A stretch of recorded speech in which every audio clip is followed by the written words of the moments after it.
much. Hello, everyone, and welcome to the City Council meeting. Today is Tuesday, July 19th, and it is 4:31 p.m., and I call this meeting to order. Okay. We will begin with our invocation and pledge of allegiance.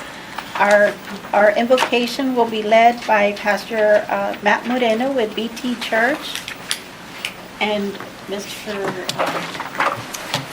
Burke, would you mind reading the pledge of allegiance? Thank you. Excuse my attire, it's a VBS week, so. Oh, you're fine. Thank you. Thank you. Let's pray. Father God, we just thank you for you, Lord. We thank you for the great city of Alice. Lord, we're thankful for this council and the mayor, Lord, and how they push Alice forward. God, I pray that they would continue to do that. Lord, I pray that you would be in today's meeting. God, I pray that you would give them unique ways and show them different ways, Lord, and how we can continue to expand and how to continue to grow and build back better than before.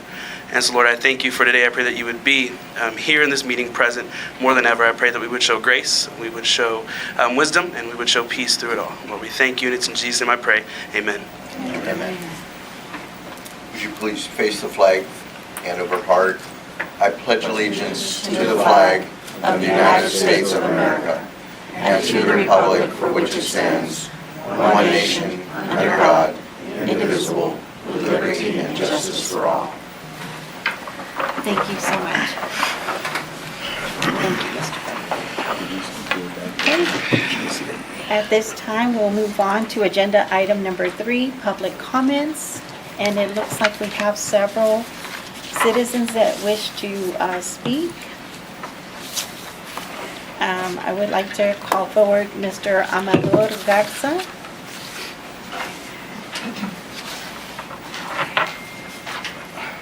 Mr. Amador Garza. Yes, good afternoon, and thank you for the opportunity.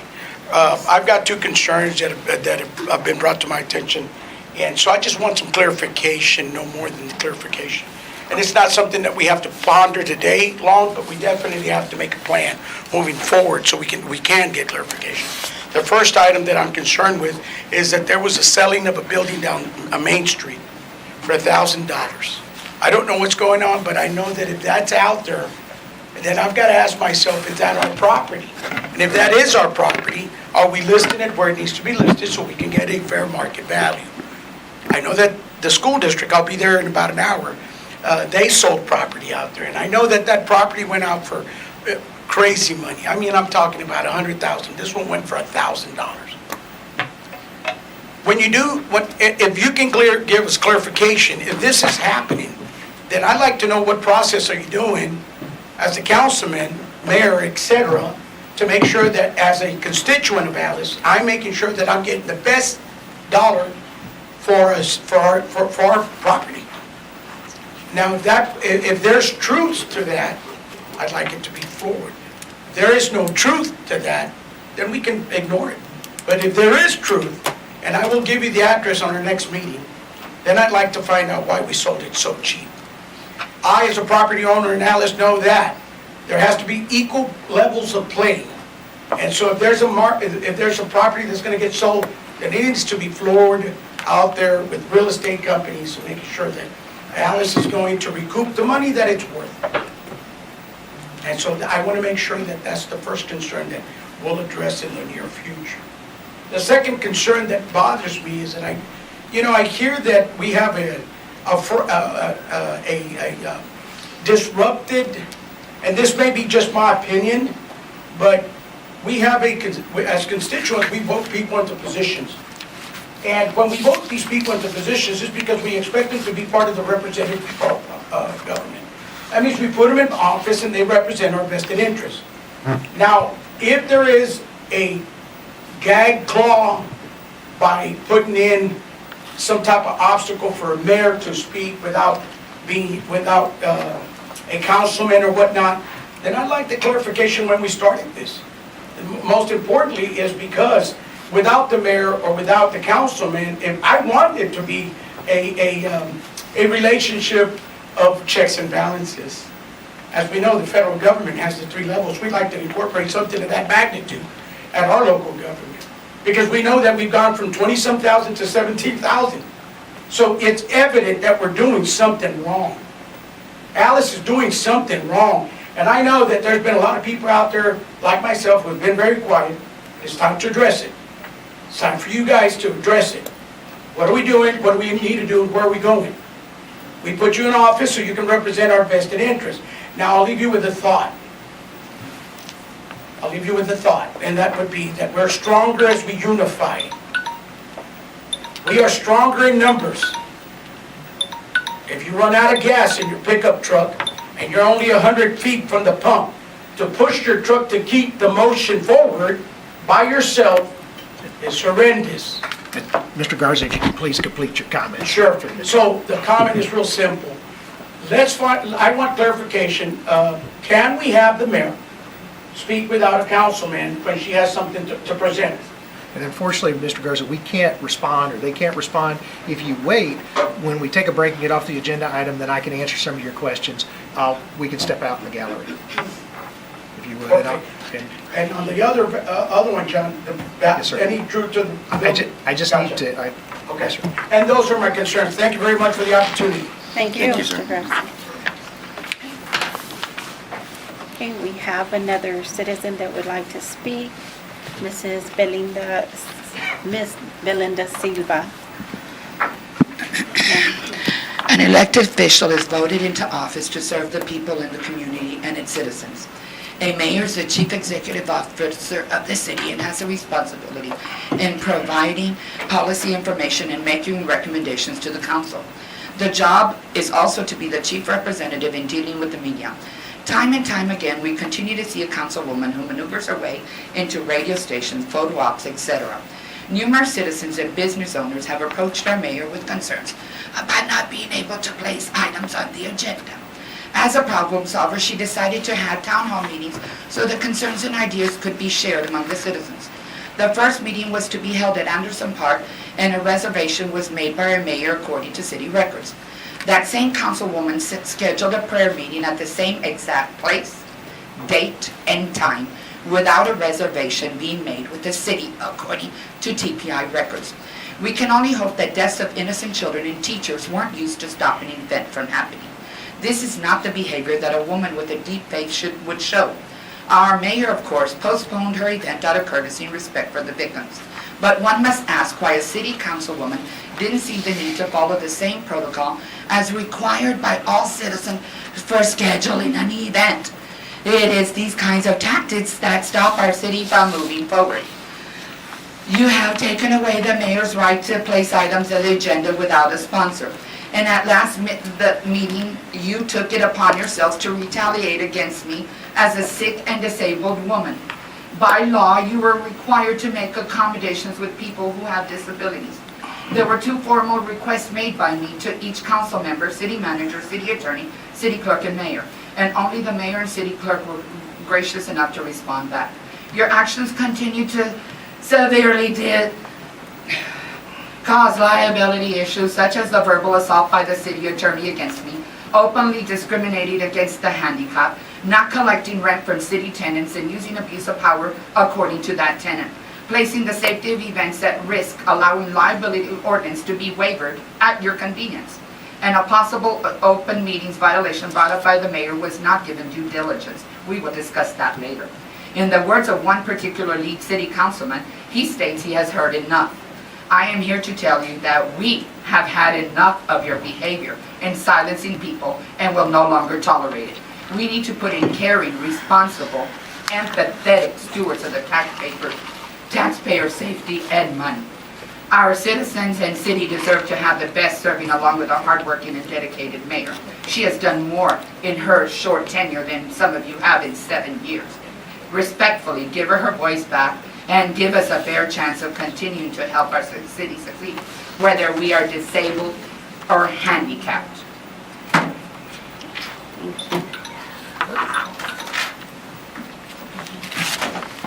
We have another citizen that wishes to speak, Mrs. Priscilla Cope.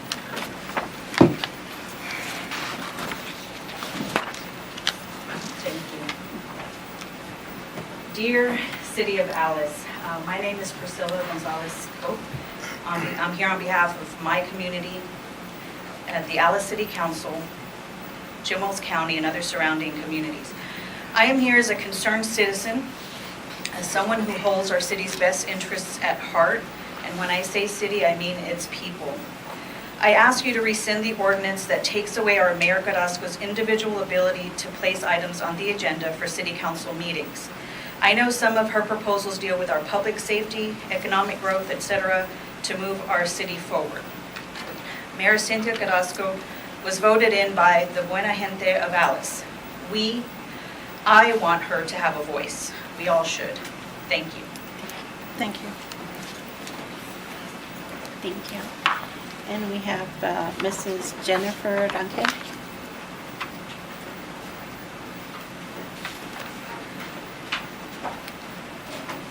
Hello, good afternoon. My name is Jennifer Ronhead. I reside at 250 County Road 113, Alice, Texas. So I just want to say, you, the council, passed an ordinance in August of 2021 that requires 2 members to place an item on the agenda. You claimed or stated at this time it was to create unity.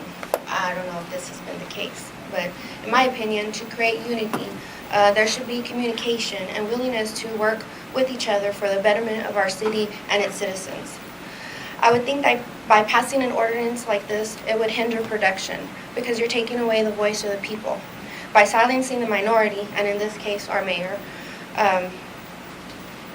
who has really had no success in getting items sponsored to be placed on the agenda, which to me is total opposite of unity. So, and why should any of you need a sponsor to place anything on the agenda? You were elected by the people as individuals.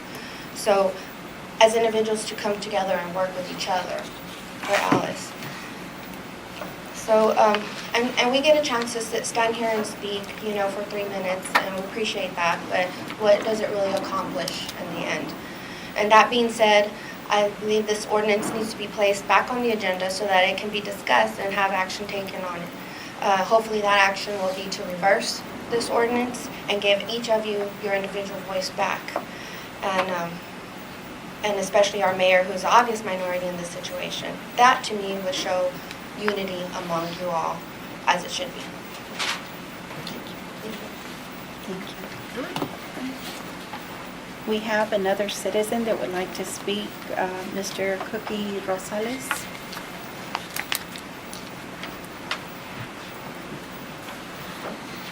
Hello, distinguished council. I'm just here in reference to agenda item 7.4, the sports complex. In general, youth sports is big in Alice. We got soccer's huge, football's huge, every sport, track. We definitely need you guys to consider any type of sports complex for the youth of Alice, Texas. You guys, if you drive around town, if you drive through the city, you can see kids practicing football, kids practicing different sports, baseball. We need this, Every other weekend in the fall, we bring in 14 cities into Alice, and the economic boom that we have through youth football alone is huge for the city of Alice. We have 14 cities here, restaurants, you name it, they're all here. I put on events, throughout the year, January, December, February, spring, sell out every hotel. Imagine if we had a facility for soccer tournaments or any type of event. It would be huge. It would be huge for our city. And I really hope that you guys consider to do, even if it's just starting at the bare minimum, breaking ground, putting in some soccer goals, whatever you guys decide to do, it would be a great thing for our kids and a great thing for our city. Thank you so much. Thank you. Okay, we have another citizen that would like to speak to council, Mrs. Gail Hoffman. And I'm actually here as the voice of 3 individuals, myself, Brent Hoffman, and John Tyrone, but I will hold this under 3 minutes as best I can. From Brent Hoffman. Good evening, Mayor and council members. I apologize for my absence in the delivery of this message, but I am busy with a group of boys chasing dreams around this little red diamond. I am writing to make the declaration that Alice is a baseball town. That fact may be well known to some, but I'm afraid it has gone unnoticed for others. The evidence is clear, and I'd like to share some of that with y'all today. In the last few years alone, Alice has brought home just a few of these titles, 2017 district champ, 2018 district champ, 2021 minor district, 21 major district, 2021 Alice National Little League Senior Division, District 22 champs, sectional champs, and 2022 Senior Division state champs. There are countless more accolades from our softball girls, including district champs and state qualifiers, that I'm less familiar with, but needless to say, they make Alice proud every year. Our Alice High School team has advanced to the playoffs for the last 2 years and are poised to make a strong playoff run in the coming season. It is an impressive resume for any group of young men and women, but exceptional when you consider the small-town pool of young boys and girls we draw from the state against communities of all sizes across the state. More impressive still when we consider that our boys and girls grew up learning the game on the fields where their grandparents learned to play the games. The reality is those fields have seen little more than minimal maintenance for many decades. At best, they get the job done, but at worst, they serve as a potential injury risk and embarrassment for our visiting teams from neighboring towns. I'm not here to demand that money be spent tomorrow to replace our exhausted facilities, but I do believe it's time that real consideration was made and a plan put into action that would ultimately replace the field. It's a huge industry that generates a tremendous amount of money. We spend nights in hotel rooms and eat an average of 4 to 5 meals at local restaurants. These tournaments, they travel to host anywhere from 4 to 15 teams per age division. Each team will travel with an average of 11 players and a coach or two. The team entry fee typically falls between $400 and $500. I don't need to speculate at what the total economic impact for our small town like ours would be if we were to have the capacity to present a tournament like that. But I can tell you with confidence that this past weekend I spent in Gregory, Portland was a success for their town. They host a tournament once or twice a month. It should be encouraging to know that on any given night in the spring and early summer, nearly 1,000 people make a trip to our ballparks to participate in either baseball, softball, or kickball in some age division. I don't know what the future holds for ballparks in Alice, but I can certainly envision a higher use master plan complex that will encourage the sports. I will leave you with a story about the Yankees. I watched a highlight of my Astros beating the Yankees a couple weeks ago when the sports commentator spoke of the Yankees' new heart and soul.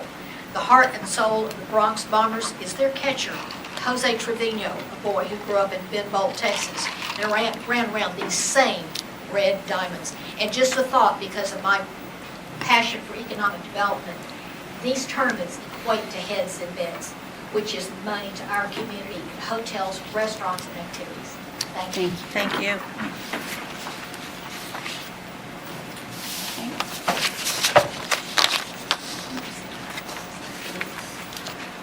There are no more citizen comments. Council, Mr. Chris. It's hot out there, people. Stay hydrated. Get inside if you need to. Lots of people falling down because they're overheating. Just stay safe out there. Thank you, ma'am. Mr. comments. Mr. Burke? Mrs. Cohen? No, thank you. I would like to speak. I would like to again thank our businesses, our citizens, and visitors for all you do for our beautiful city. Thank you to all our employees for all you do day in and day out, especially those of you that work out in the elements. Please stay safe and hydrated. I also wanted to recognize our solid waste department. June 15th, was National Solid Waste Day, so just wanted to recognize them. Okay. I would also like to welcome all our visitors and ask that you don't forget to visit our wonderful 18-hole municipal golf course, our Lake Finley, our downtown businesses, and our natatorium and water park that is managed by the YMCA. Please also stay safe and hydrated, as there are many hot days ahead of us. We also would like to ask everyone to take precautions in reference to COVID. Please follow CDC guidelines and follow all protocols. The cases of COVID are on the rise. You may visit our website or the Jim Wells County Emergency Management website or Facebook page for more information about statistics and precautionary guidelines. Please stay safe and get informed. As I mentioned at our last city council meeting, I would be reaching out to council to request sponsorship of some potential agenda items. I did submit my request to each of our council members, and I heard from two. Thank you so much for reaching out. I am not sure what the defiance is based on. The lack of support and communication is beyond words. The agenda items requested are not, in my opinion, anything that is unreasonable. I would like to share with our citizens what these items were that council chose not to have heard, discussed, or possible action to be taken. They are as follows. Discussion and status update on strategic and comprehensive plan. Discussion and possible action in reference to the recent presentation from the KCS Railroad Company in reference to possible quiet zones and closures. Discussion and possible action to rescind, revoke, and repeal ordinance number 2156 that requires sponsorship. Discussion, status update, and possible action on landscaping for Health Park. Discussion and possible action to formulate a plan of action to repair the cement water tower. Discussion and possible action and/or status update on a plan of action to clean up curbside scraping and the upkeep of the palm trees along the main thoroughfare and removal of railroad ties along Main Street, Sain Drive, and by the cemetery. And I want to thank you, Mr. Esparza, because I did notice that we did do some of those things, so thank you so much. That was a request from a citizen back in 2017, so thank you so much. Discussion and possible action and status update on maintenance and cleaning and possible repair of the water towers throughout our city. Discussion and possible action to order a current updated water rate study on the financial impact to our citizens from our second water source project using current projections and known possible costs. Update on the cost, expenses, debt up to date for our second water source project. The last known study was conducted in 2019 that I know of. And now, post-COVID, initial events, inflation, cost of goods, and materials, I just wanted to make sure that we were still in line with our previous rate study. Up to date on our levy report and from and conducted by the Army Corps of Engineers. Those were some of the items that were unsponsored. The two that did get sponsored were the ones in reference to commissions and boards, and you'll hear that here upcoming agenda, and then the gardens along Highway 44. I would have hoped that council would have seen value in any of these other items, but I will continue to move forward. It is a shame that we are unable to move our beautiful city forward together. We represent the same city and its citizens. I would like to reassure our citizens that I, your mayor, will continue to work hard and move Alice forward. I want to thank everyone that has seen my vision and has offered support and have made these projects and visions come to fruition. Thank you and many blessings. We are Alice. Okay, thank you. We'll move on to agenda item number 4, city manager staff reports. Delivery of fiscal year 2023 City of Alice proposed budget. Mayor, so we have finance is going to hand y'all our proposed budget for fiscal year 2023. It's a lot of hours, countless hours it's spent really between finance and the department heads as well as supervisors, and then after that's done, then finance and myself working through the budget. So it's submitted for you. You'll have about 2 weeks to review it. And you'll have about 2 weeks to review it, and then we'll start our budget workshops the second week of August. So I look forward to those budget workshops, and there's a budget, Thank you. proposed budget. Thank you so much for delivering that. Yeah. And we'll look that over and look forward to our workshops. All right. Thank you. Okay. Thank you, April. Yes, thank you. Thanks, Yes, Steph. thank you, Yes. everyone. Agenda item number 5, presentations. 5.1, presentation and discussion by Garrett Kopich. I'm sorry, I hope I didn't mess that. Kopich, okay. with Texas Hotel Lodging Association to talk about hot tax guidelines and advise the council on renewed partnership to include the value of the 3 websites City of Alice hotels are now published on and what cities need to know to administer the hotel occupancy tax handout. Before you start, council, if you don't mind, I neglected to acknowledge a portrait that's before us. It was donated by an artist at the Casa de Artes event, Mr. De Leon. So if y'all will, we're going to hang that here in City Hall, so for everyone to enjoy. He did donate it to the City of Alice. We want to thank Mr. De Leon for that beautiful piece of art. Sorry about that. Thank you. Thank you, Mayor. Good evening, Council. It's good to be here. My name is Garrett Coppage. I am the Associate General Counsel at the Texas Hotel and Lodging Association. I'm fairly new to THLA. Usually our CEO, Scott Joslove, would be here, but due to unforeseen circumstances, he couldn't make it. So I'm here and you guys are stuck with my ugly mug tonight. Scott and my other supervisor, Justin Bregel, our general counsel, they're both widely regarded in the state as hotel occupancy tax experts. We travel all around the state advising local governments on the usages of hotel occupancy tax funds. And so our organization we've been around for over 100 years now. And we have been active since hotel occupancy tax has been around in advising the legislature on the implementation of these statutes. So we're coming from a place where we're very familiar with these statutes when it comes to the governance of this tax. So we're going to go ahead and jump right in. I will say I'm fairly new, so if you come at me with fairly complicated questions, full disclosure, I may not know the answer off the bat, but I can definitely check with my bosses and circle back if I can't provide you a full answer. Thank you. So we'll go ahead and get started. Hotel occupancy tax, as I'm sure you guys are familiar with these terms, is what's called a dedicated tax. So you have sales tax, property taxes, those are general use taxes. So hotel occupancy tax is not like these taxes. You can use the sales tax and property tax for, I believe the legalese test for it is for any legitimate public purpose.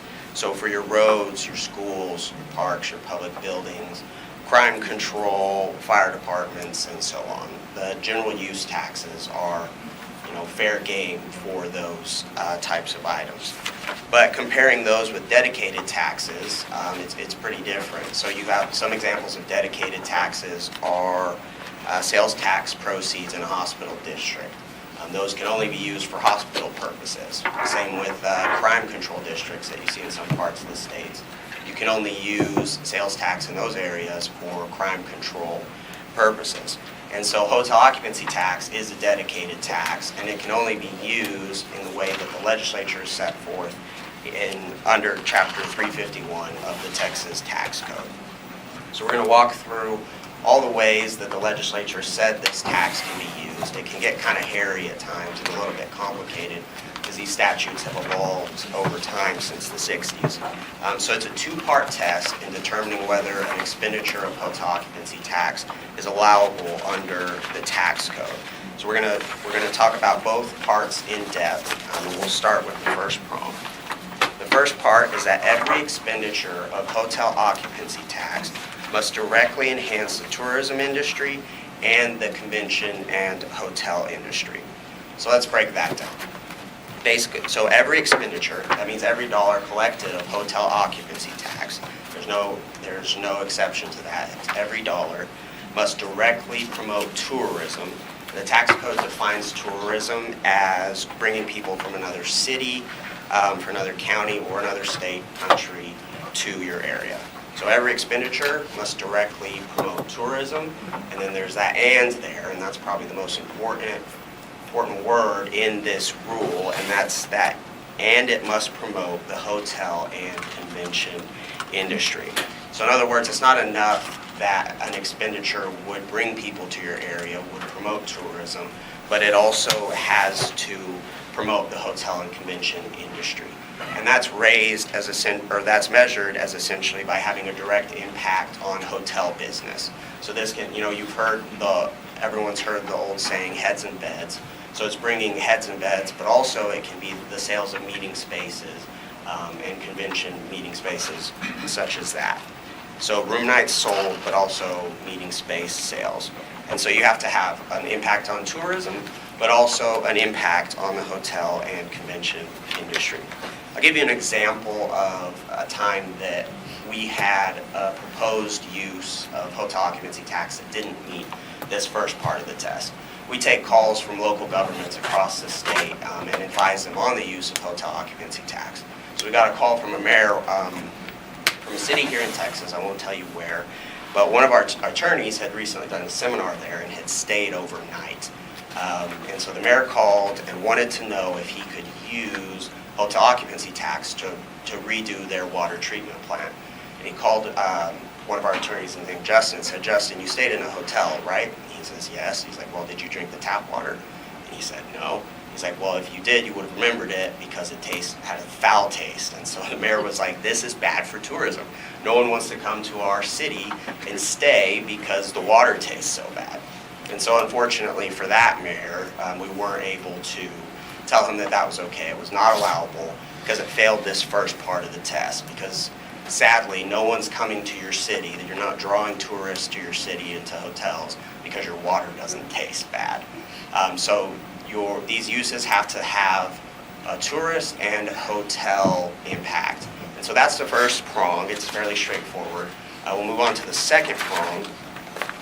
And this is where we're going to spend the majority of the rest of my time. This is where it can kind of get hairy. So the second prong is simply that every expenditure of hotel occupancy tax must fit into one of the 9 categories provided under the tax code. So I'm going to take you through each of these categories and explain them. Feel free to ask questions if you have any. But in order for a use to be allowable under state law, you have to find one of these 9 categories to fit it in. The first category is convention centers and visitor centers. You can use hotel occupancy tax to build a convention center or a visitor center, to maintain it or improve it, and all the costs that go along with those types of activities. Do you guys have a convention center here in town? Okay. So in order to, I'll just go through it just in case you guys decide you ever want to get one and use hotel occupancy tax for it. I'll go quick. I don't want to waste your guys' time. But in order to use hotel occupancy tax for a convention center, the convention center must meet a primary use test. Well, essentially what that means is that over 50% of the meetings that are held at this convention center must be of primarily out-of-towners.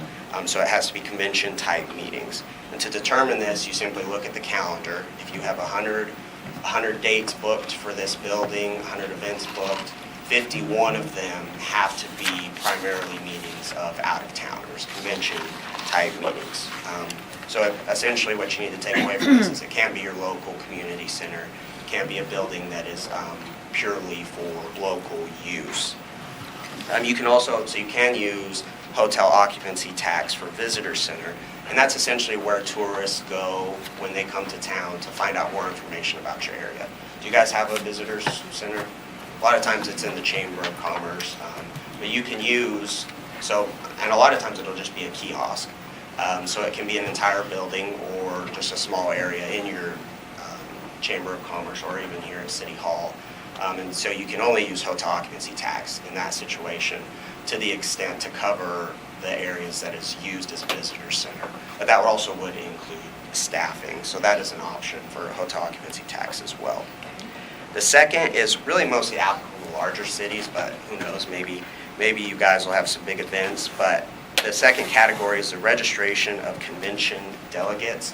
And essentially what that means is that you can cover the costs of registering convention attendees when they walk in the door, to get their badges, to register them for the meetings. You can cover the personnel costs and any other costs associated with that. The third, and this is probably the category we see used most, and it's one of our favorites because it's pretty broad, and that is advertising and promotion. So you can use hotel occupancy tax funds to advertise your general area, your general city, or specific events that you are putting on that impact, again, the hotel and convention industry. This is the only category that has a minimum expenditure requirement. So every year you guys have to be spending at least 1/7 of the hotel occupancy tax that you collect on advertising and promotion. That works out to about 14%. And this usually isn't a problem. Most cities are spending from typically about 30 to 70% on advertising and promotion. And so these are things just like billboards, all kinds of print media, magazines, internet, radio, social media, and other paid advertising, as long as it is targeted to bring people to your area. So again, generally advertising Alice as a destination or specific events that you may be putting on. Again, we love this one because it's kind of broad. A lot of times when people come to us, their proposed expenditures are not going to be allowable because they don't meet the second part of the test. We can't find one of these 9 categories to fit it in. But if it doesn't fit into one of these 9 categories, say it's an event, you usually can use this advertising and promotion slot to advertise that event or whatever it is that you want to spend on that. So I'll give you an example of that. We get a lot of questions about the 4th of July and 4th of July events. People call in all the time wanting to know if they can use HOP funds to buy fireworks and to put on a fireworks show. It's one of those things, a fireworks show, you're probably going to have tourists in town who are looking for something to do and decide to go to your fireworks show. You may even have people who come specifically to Alice for your fireworks show. But the problem is that it fails the second part of the test, is that there's just not a category for it. So where that typically fails the second part of the test, you can always use this advertising and promotion, and this is what we tell cities, to advertise your event. So it's a pretty broad category, and that's why we love it, but definitely keep that in mind as you guys are going over your proposed uses. Sir, The next is... real quick. Yes, sir. When you say advertise the event, you're actually just talking about the advertising, but not for the actual event. Right, you can't cover Okay, the hard so that costs. we're on the same page there. Yeah, thank you. That it doesn't cover the hard cost, it just covers the promotion of the event itself, not the Exactly. actual cost of the event. Exactly. Any other questions on, sorry, I moved on pretty quick. Feel free to interrupt me. When we get a little further, there'll be a question that kind of comes back to this one as a combination, but we'll Okay, get there. perfect. All right, number 4, promotion of the arts. You can use HOP funds to promote a variety of art-related programs. The tax code has a whole laundry list of arts-related expenditures, but what you kind of need to know here is that if anything that can reasonably be called an art form, that's probably going to qualify for this. And that's hard costs, of course, always advertising to put on these events, but it doesn't have to be an event. It can be, murals, things like that. Anything that can reasonably be considered an art form. I was in another county, and it was a meeting of a whole bunch of different cities and areas, and an argument broke out when I got to number 4 here, because a bunch of people were arguing about whether or not rock and roll could be considered art, and some people were like, I don't know how you could listen to that, and other people thought they should be able to spend it on it, but we had to kind of advise them, like, look at, performing arts, visual arts, as long as you can kind of make an argument for it, it's probably going to qualify. But if you look at the tax code, there's a whole laundry list of different arts-related expenditures that are allowable. What you need to remember about this is there is a 15% cap on arts-related expenditures, so you can't go over 15% of the hotel occupancy tax that you collect. And like always, it still has to meet the first part of this test, so it still has to have that tourism impact. And we kind of run into this problem again. I'll give you an example of another proposed event that we got from a local government that originally, as this event was planned, did not qualify. But as we kind of worked with them and helped them to evolve the event, it ended up qualifying for under number 4, promotion of the arts. It was a battle of the bands, like marching bands, I believe, that this community was putting on. And the bands were coming in from different communities. The only issue is that it was held on a Thursday night, and so parents, grandparents, teachers, they were all coming to this community, but they were driving back that same night after watching this Battle of the Bands competition. So there wasn't any hotel room night activity being generated from this Battle of the Bands. So we essentially talked to this community and was like, okay, well, maybe we can kind of rig this up in a way that it is gonna bring some hotel activity. So what we did is we had them do kind of a Friday night showcase. All the bands performed. On Saturday was a juried, a judged the actual competition, and then Sunday they had a brunch for the winners. And after they made these kind of spread it out, they sold out all their hotels in the community, and it was a huge hit. So it's, again, an example of something that didn't qualify, but you make some tweaks and you kind of have keeping that, hotel business activity increase in mind. You can kind of bring these things under the purview of the tax code. So that's something to keep in mind with your arts-related activities. The number 5 is historic restoration and preservation. Cities can spend their hot revenues physically preserving historic sites or museums. It can mean advertising or promotion to encourage tourists to visit historic sites or museums. And it could even be, some communities do activities that, commemorate the historic nature of a certain area. So think Civil War reenactments, things like that. These are all allowable under this category. And it doesn't have to be these historic preservation or this historic site. It doesn't have to be the reason that tourists come to your town. It just has to be attended in part by tourists, something that tourists are going to want to go see when they come visit Alice. The tax code doesn't define what is considered to be historical. We just kind of go with the ordinary and plain meaning of the word. But essentially what you need to take away from this is that it can't be used for something on new construction. It has to be something that's existing. It can't be used to build a museum, for example. It has to be in existence. And another thing to note is there's a 15 to 50% cap on historic restoration, depending on whether or not you spend money on a convention center or a visitor center.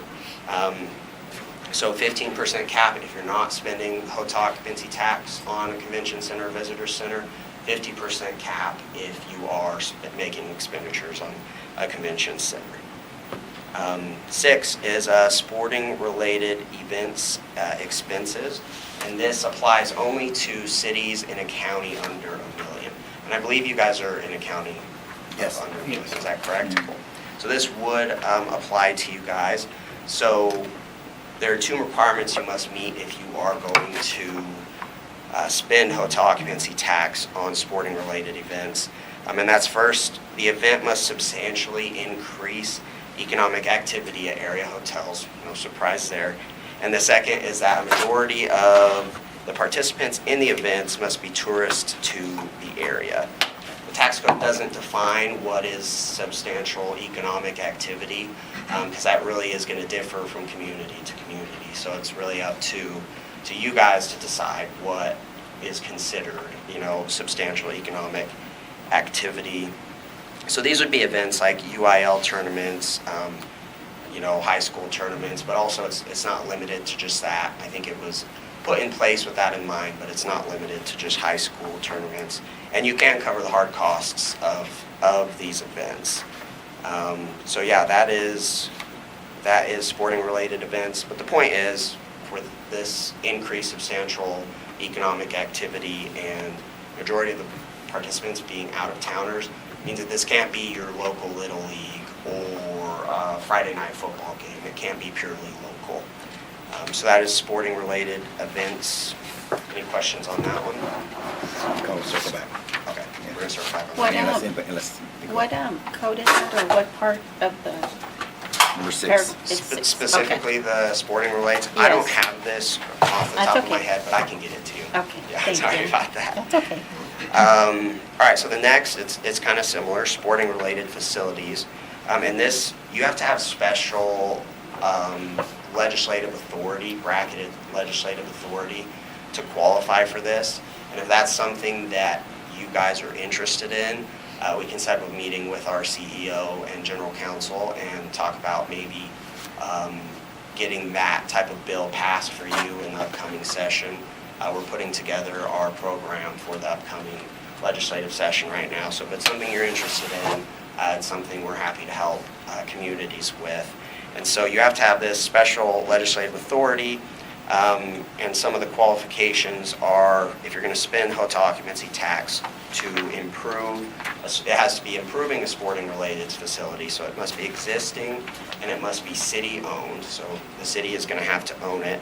It can be any type of sporting facility, and there's no cap on the amount that you can spend to improve this type of sporting facility. So there's a couple things you guys need to know about this if you would going to move this direction. First, it must have a history of at least 10 regional, state, or national tournaments. So again, that's kind of a nod towards the tourism aspect of this. So it's something, you know, if this is you're interested in the future, you may want to start thinking about getting that history in place. So that's the first requirement. The second thing that's important to know is that there's a 5-year clawback on this. So over the 5 years after the project is completed, you guys are going to have to keep records of the hotel revenue that is generated from these tournaments, and it has to equal the amount that you expended on improving the facility over 5 years. And so just a couple points of clarification. That's not hotel tax revenue. It's just the gross revenue brought to hotels. So it's a little bit easier of a hurdle to get over. And so you have to make that much back, theoretically, in the 5 years. Otherwise, you have to reimburse the difference, the hotel tax fund from your general fund. So that's that clawback. It's important to keep in mind. So any questions on that one? Okay, last two. We're getting through it.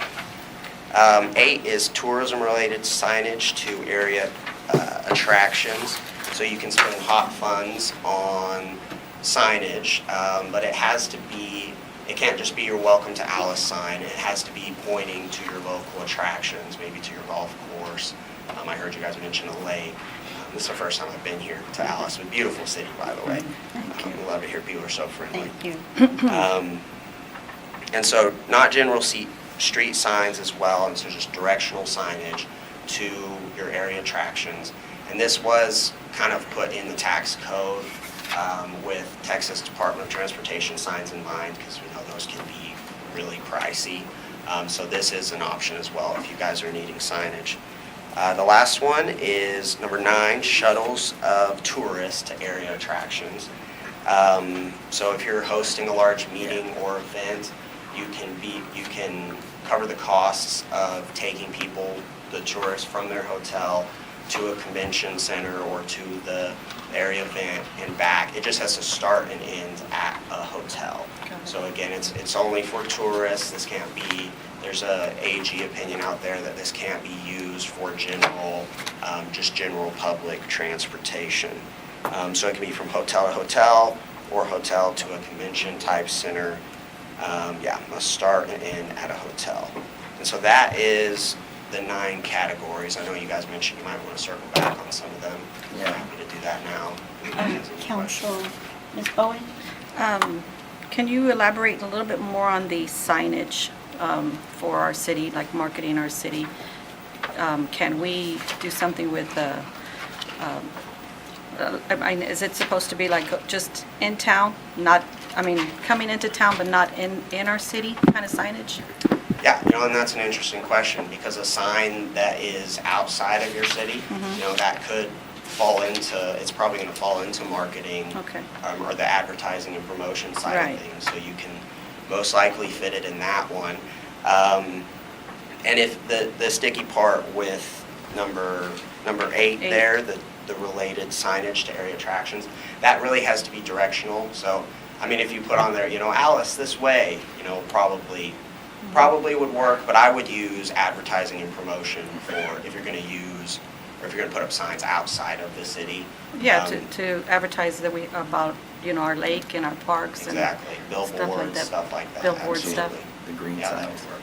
Is there a cap on that, or? On the tourism-related signage, no, and there's no cap on advertising and promotion as well. There's just that minimum expenditure. And we like that category because this one, some of these get kind of dicey whether they actually produce, heads and beds, but advertising and promotion, you're getting people to your area, that's usually good for the hotel industry, so we're happy about that, yeah. So besides advertising for our city parks or lakes or anything like that, would we be able to advertise for the hotels? Or do Yeah. they do that themselves, or? Yeah, no, this it's is part of definitely this? something that hotels can fit into that. That would be in keeping with the spirit of this statute, so. Okay. yeah. Thank you. That's all for now. Mr. Burke? Yeah, a general question about your role. How closely is this policed around the state? Because I was reading some articles, and some of the communities, it seems like they're doing some things maybe not quite exactly what you're specifying. And I guess a follow-up question to that, yearly, how many cities or communities face sanctions or have to return funds because they're not being used properly? So that's a great question. We try to stay very active when we become aware of a community that is not appropriating these funds in line with state law. The state does have the ability to audit, and they can come back for that money. But we typically, we don't see that a ton because we stay so active and we work with the AG when we hear about these things. So we'll be the ones to reach out to the community and to work with the city attorney and say, hey, like, this isn't right, like, let's get back on track. So not a very heavy-handed approach to enforcing this, but it's definitely, it's still policed. So. Do you encourage or do you require like communities to check with you or authorize from you before they take action to spend money? We don't usually require them to, but we do check, to be completely honest with you. They can't require you. Okay. It's a private organization, it's not a state authority. Okay. Right, yeah. But they are the go-to people Right. to make sure that. And they even offer trainings. I've been to trainings that y'all offered in the past. Right, Yeah, correct. for city officials and things like that to go to. I'm not saying from the that chambers. you yourself haven't No, been no, I'm to just one of saying, their yeah, training. yeah. I'm not saying that I haven't been to one of their trainings in the past. What I'm saying Yeah. is that it's not a relevant question, do you all police this, because they Right. can't. No, I'm just saying that since they're here, I was just saying, yeah, they offer all kinds of stuff, so it's Yeah. pretty neat, but no, they can't. And so we don't necessarily police it, but we like to help out the communities. And the same thing when hotels aren't properly, emitting their hotel tax. Before the city audits them, we try to step in and resolve things before, the AG comes after you. So that's kind of our role. Yes. If I may, then, so if we have an issue with one of our local hoteliers that isn't paying their hotel motel tax and hasn't for the last several years, then we can reach out to you guys to assist us in collection? You sure can. There you go.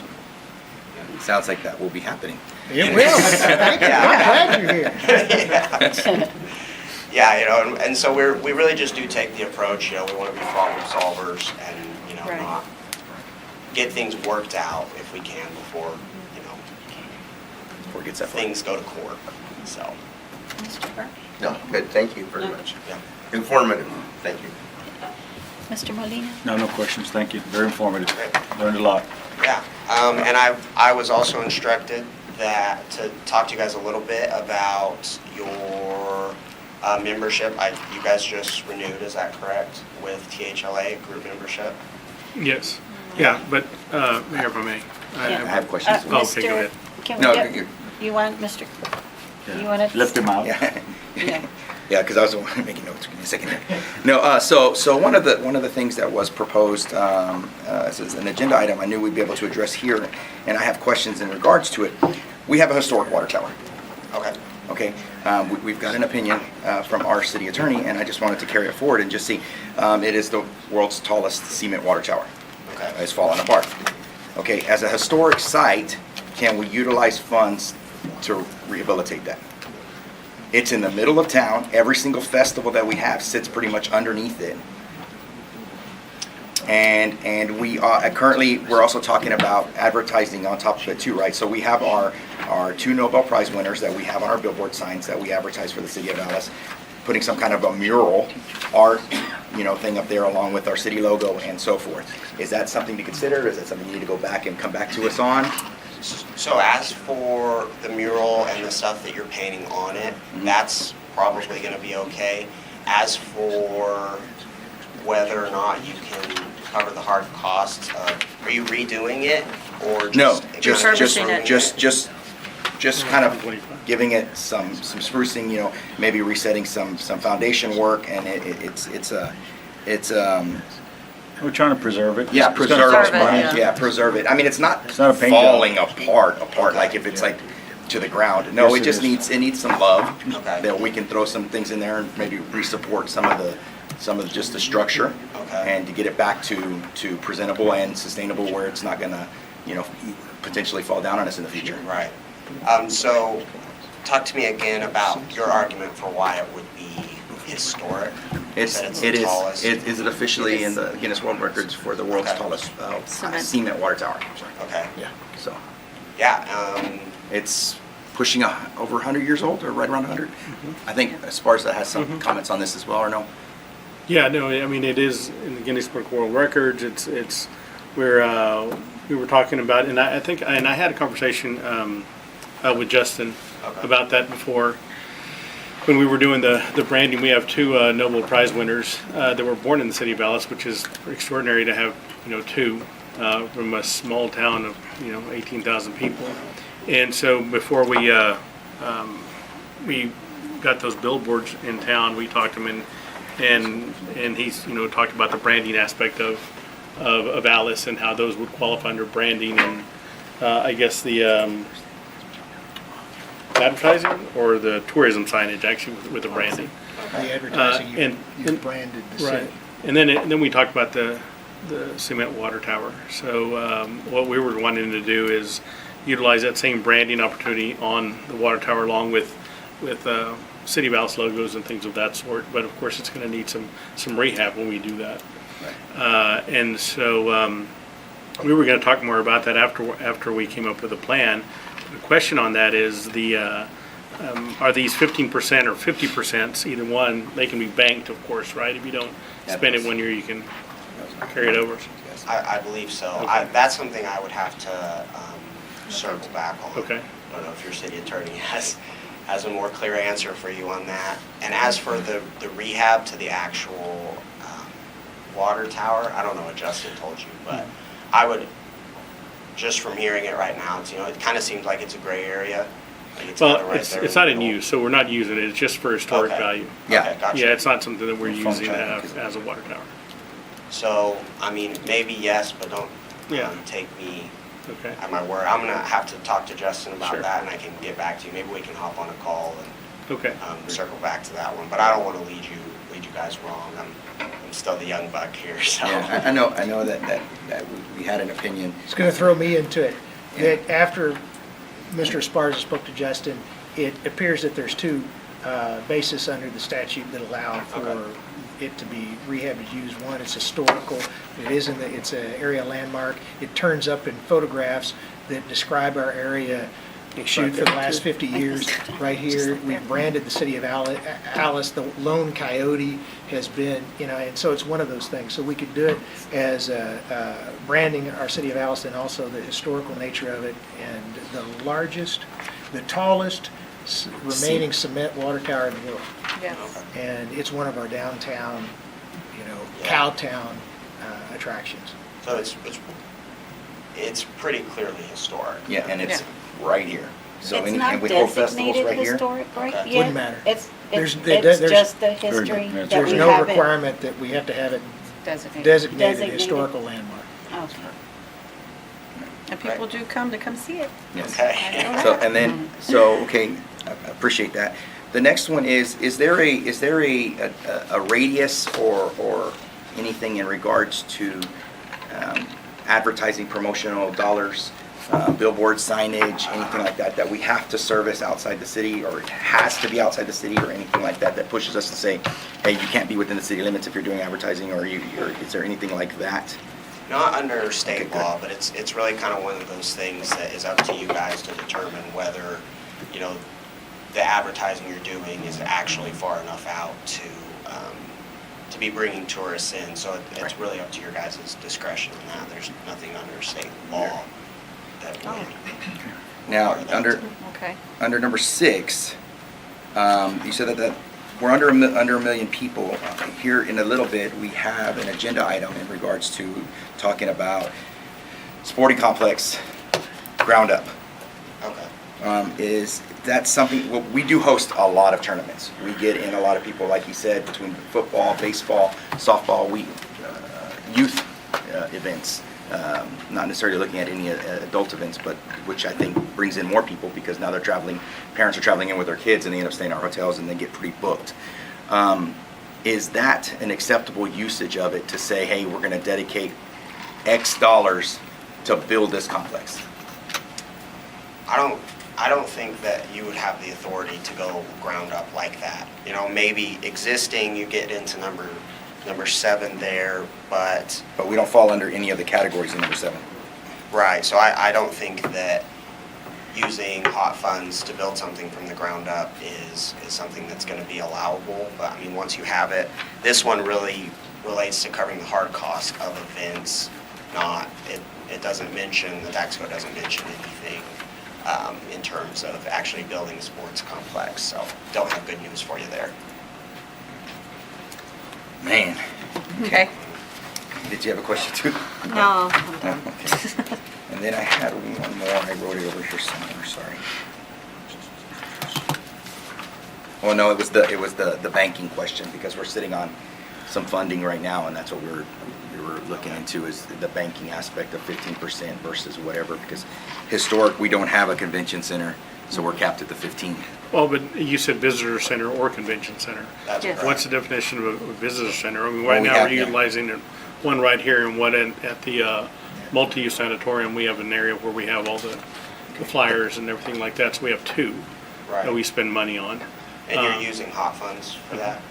Yeah, and it could be as a visitor center, can be something as small as just like a Okay, kiosk kiosk. like that. Okay, well, I guess that was my misunderstanding, because when you said that there was a cap at 50%, if you do have a convention center, it's a convention or visitor center? It's spending money on a convention center Yeah. or visitor center. Or visitor, okay, awesome. Because I didn't get that part, I apologize. Or visitor center. All right. I think that's all I have for now, and if not, I'll reach out to you. All right, great. Thank you. Any questions? Anything else, Mr.? No? All right, and I will just say, we are available to you guys since you are a group member. All of your area hotels are advertised on our site, on the state tourism website, and the state legislature appropriates $140 million roughly every year to advertise through that, as well as Tour Texas, which is kind of an independent marketing website. So all of your area hotels are listed on that. With your membership comes our in-house legal advice, our general counsel legal advice. So the local government, as well as all your area hoteliers, call in if you guys have any questions. So, I mean, we field over 900 calls a month. So any question that you guys have, you want to follow up, you're welcome to call our office, and we're available for you. And we're also available to do seminars too, on hotel tax, but also hotel law, if that's something your area hoteliers would like, as well as legislative updates and stuff like that. We're very active at the Capitol. So, yeah, well, thank you guys for your time. If there's anything else. Thank you. Thank you. Thank you so much. Good time. Okay. Thank you for that. Moving on to 5.2, presentation and discussion on status of Jim Wells County Economic Development Commission. Welcome, Mr. Larry Martinez. Good afternoon, how's everybody doing? Good. First of all, thank you all, the mayor, council, staff, and distinguished guests for allowing me to be here today. Just kind of give you a little update on what we've done, where we're at, and some of the discussions that have taken place with some of your staff members. And for those that don't understand or what EDC is about, let me just kind of give you a little summary. The goals are to attract significant businesses for Alice Jim Wells County right while retaining the existing business. Not to be confused with the chamber activities, which provide an important local function, such as ceremonial or celebration events. I'm getting tongue-tied. Our goals are basic with small, mid, and large permanent full-time employment companies to grow the community and with significant economic impact. So while we share those same goals, I think everybody in this room, our mission has been pursuing expansion needs, opportunities, as well as retention projects, and to act as a full-time contact point for these entities, as well as a liaison between the local city and county government entities. The EDC is the local government's arm to these activities. What can we do to help the city and the county at this point? So, just to kind of share a little bit of what we do and what we work with is, if I get someone that comes into town that says, and it's a refinery, the first question they're going to ask me is, what is your water capacity? What is your electricity capacity? And what is your gas capacity? Those are three important elements. I know that y'all are working on a city project with a water system, which I think is a great project. That'll help economic development. But when they call in, the first thing they do is they ask me all these questions. And believe it or not, there are people that call in. When we have issues that call with the governor's office, there's a lot of requests for proposals on different sites that are coming into Texas, whether it be from California, any part of the state. As most of you know, done the reports, you'll see that Texas is leading in economic development and showing that other businesses are coming here. Now, it's hard for me to say, well, let's go get a Tesla. First of all, I got to find, 200 acres, and there's land available, don't get me wrong, but then I got to provide the resources and the infrastructure to do that. So these are some of the things that we do, some of the challenges that occur. But I just want to give you a few highlights of it. Now, some of the things that we've done, just so we'll know, is when we first started out, we built a new board and bylaws. It created a new entity, existing local board members, enlisting local board members, and government seeks to provide a nimble and flexible organization. Of course, we hired an executive director, which was me. We also started a tax incentive business attraction document. I think most of y'all that are on the board were part of that document when it first started. Way back, was that you? Right. So that has been a really good resource, guys. So now we're competitive with other businesses that are looking at some type of incentive pay for more than 20 jobs. We're not going to give, I say we're not, the councils can if they want to, and the county commissioners can give opportunities for jobs that come into town that pay well.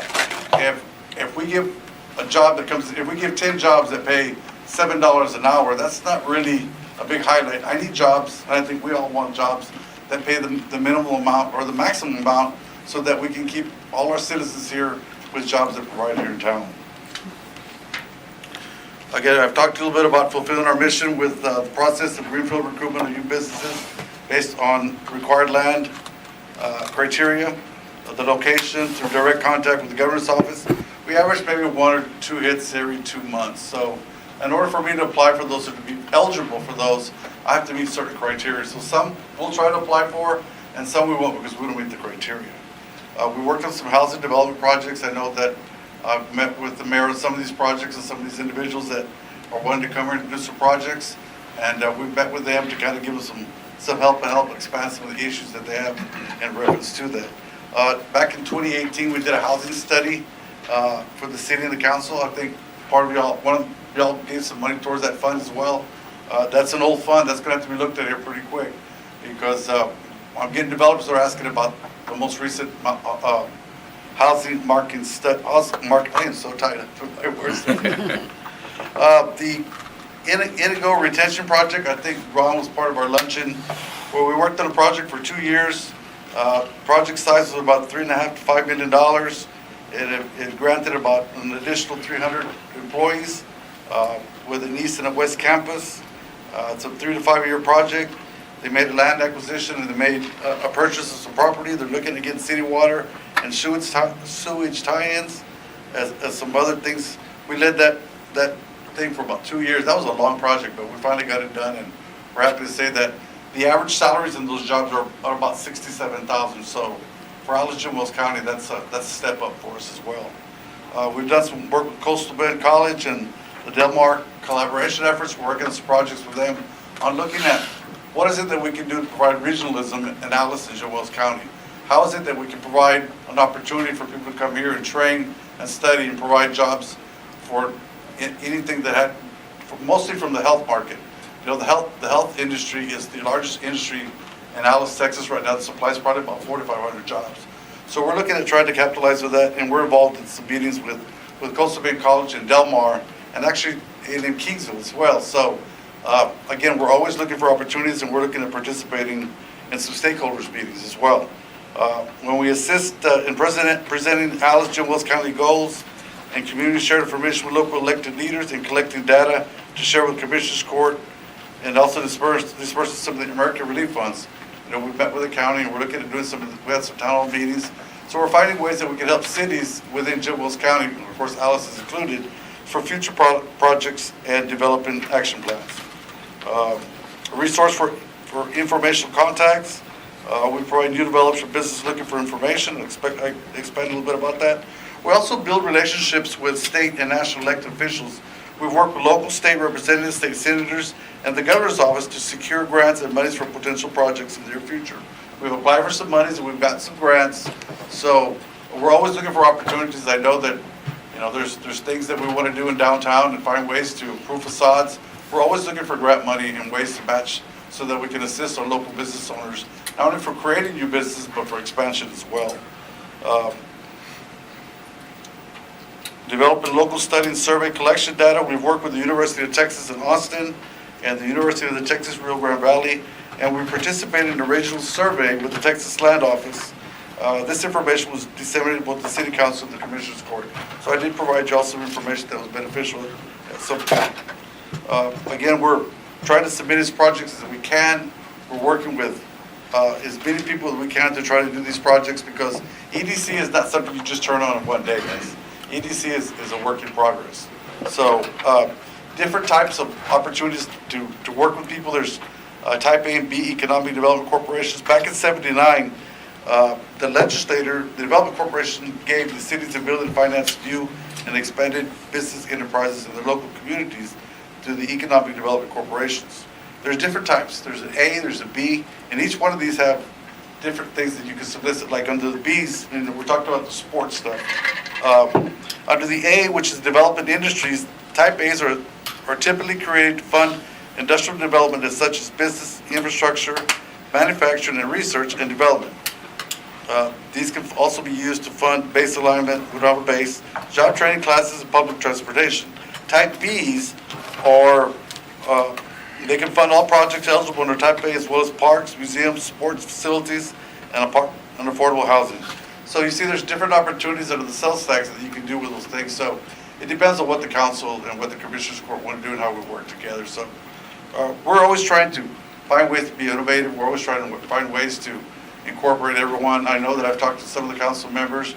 Some of the things I've been able to disseminate as far as information is concerned. Some of the things are a little sensitive. We don't share that much because they're under negotiations with land acquisitions. So try to give as much information as we can based on what we got. The downside, or the thing is that we're limited when it comes to funds. You know, we've been working with the funds that we've had over the past 10 years. We're getting to a point where another 2 or 3 more years, we might not have enough funds. So I'd just like for you to take into consideration, I've had some discussions with Mr. Esparza and Mr. Pereira on different ways that other cities are collaborating and doing projects that they've started with. And they've been pretty successful.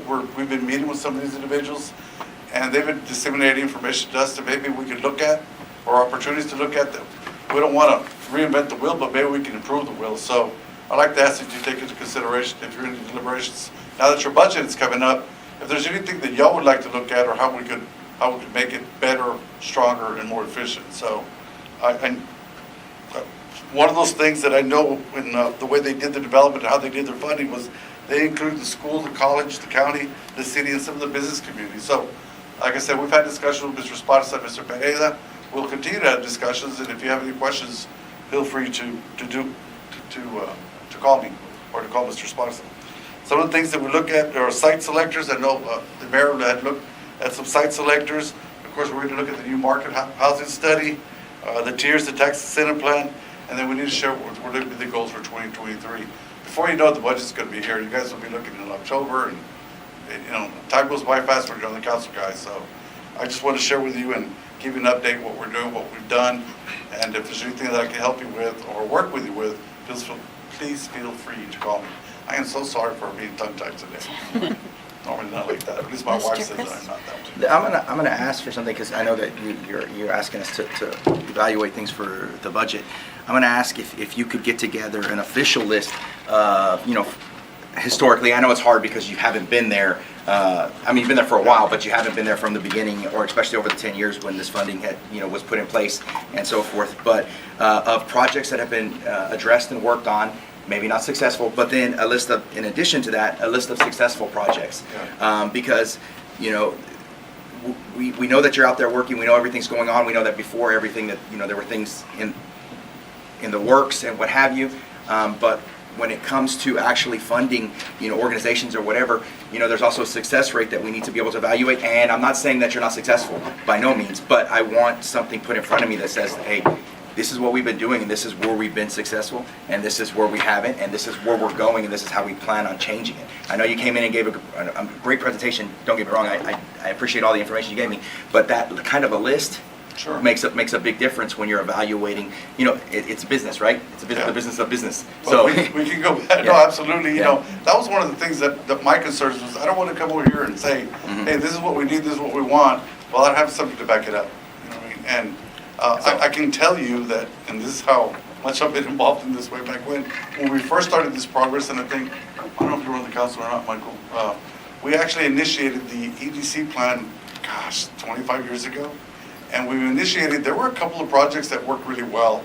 I know one was for an oil field company that they purchased for like $250,000, and they created, what was it, Michael, the one that's on Commerce Road? There's several of them. But let me put together. Those are the initiatives that make a big difference. No, absolutely. Those created jobs, but they had the incentives. The hard part, or the challenge for us is that we don't have any the expenses that are related to studies and to grant writing and to consultants. We don't have those money. So it's, Larry, you got to go do it all and go find a way and research it. And executing our planet website, we don't have those availabilities, the monies to do that. Participating in EDC projects, participating in statewide advertising, recruitment, communication. I know we all talked about the signage a little while ago. We would love to have that opportunity to be able to do that. We used to have billboards coming into town, even in San Antonio at some point, where they were advertising Alice. So, we'd like the opportunity to maybe extend ourselves and do that and say, hey, this is what we're doing, this is how we're working. Of course, it's all got to be backed up, man. You can't just say I want to do something and not do it, I totally agree with you. There should be performance-based on what you're doing. If you're not doing anything, then you shouldn't be there. At least I shouldn't be there. So, that's all. I will do that. I greatly appreciate it. Yeah, you put that in front of us, it makes it a lot easier for us to make a decision. No, absolutely. Again, guys, I'm just here so that y'all can take a look at it, see what it is that y'all want, or what is it you think that I need to do. And I think collaboratively, if we all work towards that goal, I think we can accomplish something. Yeah, I agree. Any other questions? Mr. Molina? No, no questions. Mr. Burke? No. Mrs. Bowman? Well, I do like to say that I'd like to thank you, and the reason is because I've noticed that you're out there being positive about being a spokesperson for Alice on the media, the news media and newspaper, and, you know, building Alice up is the main thing. And it's very important to, I'm sure, all of us and our citizens, that we stay positive and that we, you know, they talk about Alice as buena gente. Well, we are, but we also need to let people know that. So thank you for doing that when you do it. Yes, ma'am. Keeping that in mind. Nothing excites me more than to be able to talk about our community and show what we have in our community. I think this community is a great place to live. I've been here over 50-something years. It's nice to see that positive energy. I always tell people that when somebody talks bad about Alice or that it's negative, it makes my job 20 times harder. It sure does. Because people call me and they say, well, what about this? They say that Alice is closed, that there's nothing. I don't know, we got a new Starbucks, we got, you know, all these new companies, downtown's improving, I'm seeing some jobs that we created. And when people call me and ask me that, I have to prove to them that it's not, Right. in order for them to come here. But thankfully that the retailers, the commercial people look at it as an opportunity to make some money. Like I said, the Starbucks, those people don't come over here just for the heck of it. They come here when they do their homework and they know there's money in the community. So apparently those numbers are showing that even with the economy where it's at, Right. I think that's an opportunity. But it's an honor and a privilege to represent Alice and to have positive feedback. And it's really nice. I thank you for that comment. I appreciate that. Yes. I think all of y'all do that as well. A pastor mentioned something in a statement he made. He said that people were saying that Alice was a place for things to come to die. And then he retracted that and said, no, it's not. Yeah. You know, think about it. It's a place of life. We're here and we're living. We're doing what we need to do to survive, you know, so. I kind of get upset when people tell me that. Me too. Yeah, Yeah. it's a very negative connotation. Yeah, And if we're positive, we work towards positive things, good things will happen. exactly. Like I said, all of y'all have the same interest in mind. All of y'all worked here, you have family here. You know what it's like to live in Alice. Yes, And I sir. think that's why you do what you do. Amen. Right? So Yeah. I appreciate you all so the work much. you've done. And if there's way to help, yes, ma'am. I've seen a big change from a year ago to now. Big changes in Alice. So thank you for all that y'all have done. And again, all the stuff that the meetings we've had, this last meeting was electrifying. It was good. Yeah. It was awesome. Yeah. So we look forward to continuing that momentum and the collaboration you did with this Casa de Arte, with that event with the downtown merchants. They did a wonderful job and they continue to do so. And So I'm that going to was- tell you, from where we were a year ago to right now, Yeah. Alice is moving forward. We have so much positive things happening, and I'm proud of Alice. I am seeing some people call and just in the inquiries of what they're wanting to do. Yeah. And that's good. Before, you know, when I first started this job, it was nothing, you know, there was 2 years, John, that there was not anybody doing this job. So it's like, if nobody's representing Alice or answering phone calls, yeah, they'll call City Hall. I know Michael's entertained some calls with some of their staff. But He you know, has. it's a job for all of us. You guys do that every day. Everybody, yes. I'm fortunate enough to be able to do it in the way I do it, but it's fun for me. I enjoy it because that's part of where we are. I look forward to hearing your presentation with the statistics that Thank you. Councilman I will- Crisp is requesting. I and- will work on that. Did y'all want that in a presentation or did y'all want it in a handwritten? Start, since we're openly requesting it here, you can email it to us if I'm not mistaken. So we can start with that so that we'll have a chance to review it. Sure. And then we'll go from there. Sounds good. Get with you. Thank you. Thank you so much. I Thank Thank appreciate you it. guys, appreciate it. Thank y'all for your help. We appreciate it. Thank God you. bless. Thank you. Okay. Agenda item number 6, our consent agenda. All consent agenda items are considered to be routine by the city council and would be enacted by one motion. There will be no separate discussion of these items unless council members so request, in which event the item will be removed from the consent agenda and voted on separately. 6.1, discuss, consider, and act upon approval of city council minutes for June 21, 2022 city council meeting. Okay, council, Mayor, after reviewing the minutes, I make a motion to accept the consent agenda as presented. Second. okay, we have a first and a second. All in favor, say aye. Aye. All opposed? Okay, ayes have it, motion passes. Agenda item number 7, individual consideration.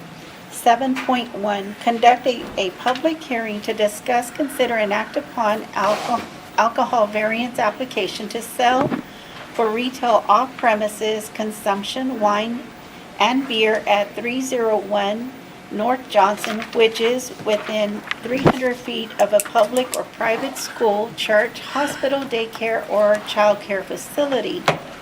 Okay, it is 5:55 PM. I will open the public hearing at this time. Anyone wishing to speak in reference to this agenda item, 7.1, please step forward. Mayor, we actually have two public hearings to do, so I think you can do them concurrently. Yeah, 7.2. We can do them both at the same time? Okay. Okay, then we'll go ahead and let me open up agenda item 7.2, and we'll open up the hearing after that then, okay. 7.2, conduct a public hearing to discuss, consider, and act upon an alcohol variance application to sell for retail off-premises consumption wine and beer at 1610 East Main Street, which is within 300 feet of a public or private school, church, hospital, daycare, or childcare facility. Okay, so both of these items are requesting for a public hearing, 7.1 and 7.2. We opened the public hearing for both of these items at 5:56 PM. Okay, anyone wishing to speak on these items, please step forward. Mayor and Council, as we're waiting for anybody to step forward to speak, I'll give you a quick synopsis on both addresses. Both businesses are the exact same situation. They're change of ownerships. They're currently operating as permitted places with alcohol licenses to be able to sell alcohol. One of them is a Speedy Mart. It's a convenience store, and it's, again, a change of ownership. The second one is actually our bowling alley, who has had a recent change in ownership. So nothing is changing on the properties other than the owner, but our ordinance does require them to reapply for a variance. The variances don't carry over with the new owners. So that's the purpose that we're here. We did send letters out for both properties, and we had 0 come back with any kind of for or against. Staff recommendation. Approval. Both. Yes.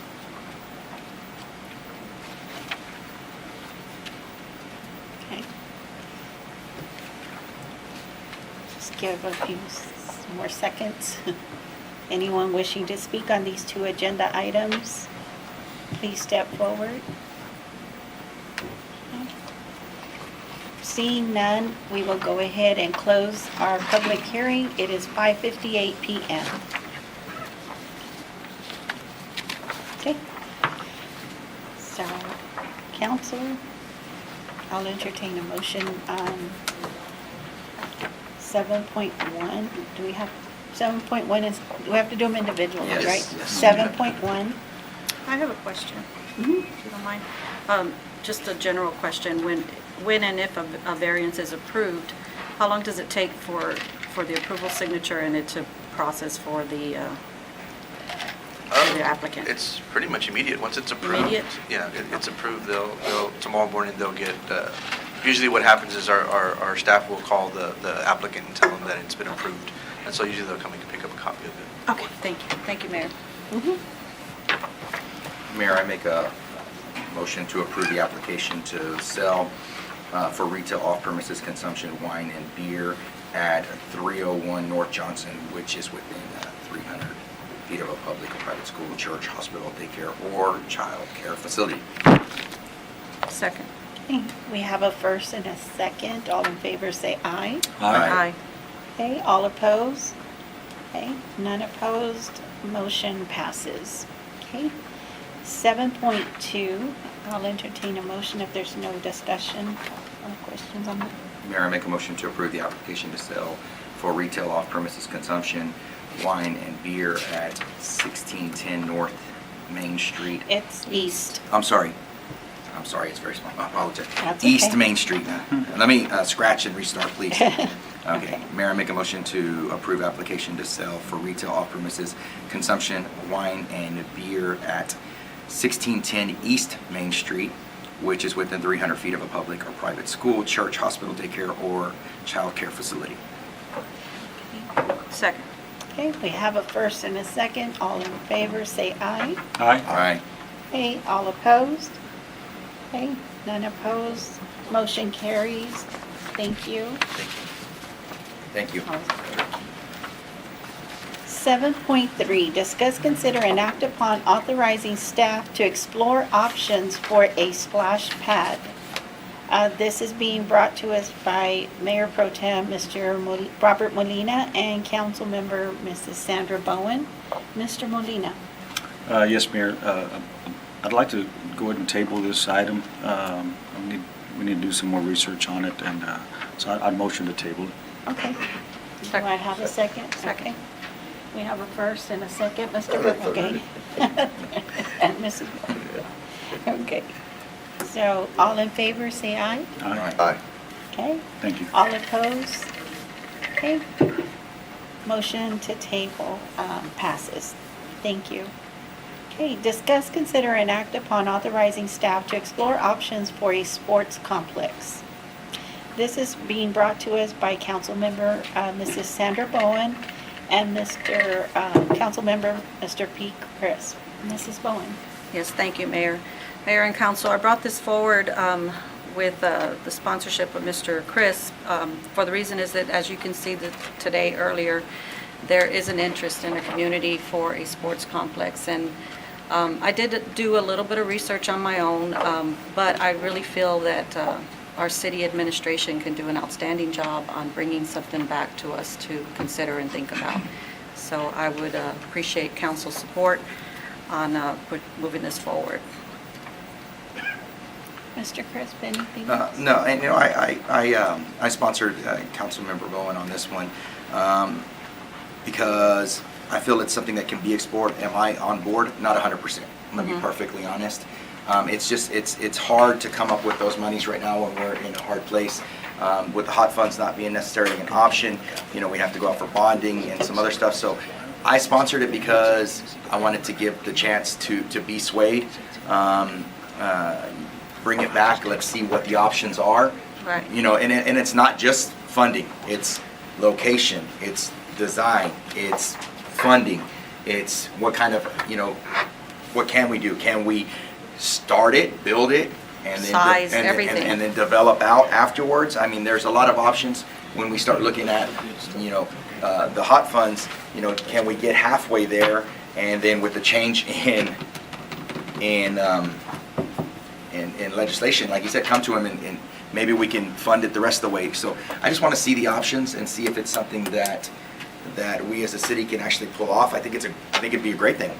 Don't get me wrong, I think there are great facilities in our surrounding areas. Just, you know, can we afford it to get it done? And that's all I want to know is what are the options? So, Right. That's why we're bringing it forward, so that administration can give us some answers, you know, those kind of answers. perfect. Thank you, Mr. Chris. Mr. Molina. I'm kind of like Pete or Councilman Chris. I don't feel we need one right now. That's just me personally, given the economic constraints that we're under. Our staff has still never been fulfilled as far as the reduction that they had to endure years back. You know, we still have a lot to do. I've always been of the opinion that you know, if it's not broken, don't fix it. I know somebody made some comments about there were you know a lot of the local youths doing very well, and you know, our fields are kept up really nice, all considering, you know, and the maintenance is a lot. The maintenance is really a lot, and it can be a lot. And I know that in a few years the multi-use center is going to rear its head again, and we're going to have to deal with some major payment or payment issues and some financial decisions to make. And I don't know where we're going to get that money, to be honest with you. And I don't want to, I mean, what do? Do you cut back on staff? Do you start piling up on things? If it's not broken, don't fix it. I mean, I would love a sports complex. I mean, I know they were talking about Gregory or Portland. I mean, I don't want to say apples to oranges, but it's very different. The market is very different over there. I was a father and a coach of a lot of kids that did travel ball. And, we went to a lot of other places. I mean, I'm not saying that I'm against it altogether, but, I mean, we'd go to Cal Allen and we'd play right there at the high school field, all of us, We go to Robstown, play in their baseball field. I don't know how the school district feels about us playing in their immaculate baseball field, but it does take a lot of effort to keep that field up. At one point, our baseball field, our complex there at the high school was I think it was one of the best complexes south of San Antonio at one point, but they don't just go and switch the lights on in January. I mean, it's a year-round thing. It takes a lot of maintenance to have a nice one. And as it is, I know our grounds crews are run pretty ragged. I know that the things that are broken, like a lot of our infrastructure needs, those are things that I think should be a little higher on the priority list. But this is just going to go out for some exploratory options. I wasn't real thrilled to hear about hot funds being having those kind of restrictions, I guess. But I just I don't want to get into something that future councils are going to regret. Right now, we're dealing with, we picked up the can. For years, councils would kick the can down the road and do whatever they could. And now we're here, we're having a lot of issues. And I know because I talk to Michael a lot, and he's always dealing with all kinds of, alligators and tigers and whatnot every day. And I want to make life easier for everybody else as well. I'm not crazy about jumping in with both feet. I feel for these folks that come in here. About 16 years ago, when I was on the chamber, I was pushing for a complex myself. There was a lot of talks about it, but the youth is also getting a little bit different. A lot of people don't want to go outside.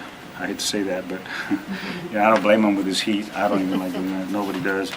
With technology, a lot of kids are more prone to being inside, unless the dad or parents actually take them outside to throw a ball and get them active. So it starts when they're younger. But I feel that we have the facilities we have here are legit, and we have 2 decent minor league baseball fields. We do have everything that we have, that we've been maintaining it. I mean, it's nice to have brand new shiny things, but right now it's just there's too much, what's that saying, there's too much month at the end of the money, something like that. But I just like to sit back and just kind of see what we have, but I'm not crazy about it.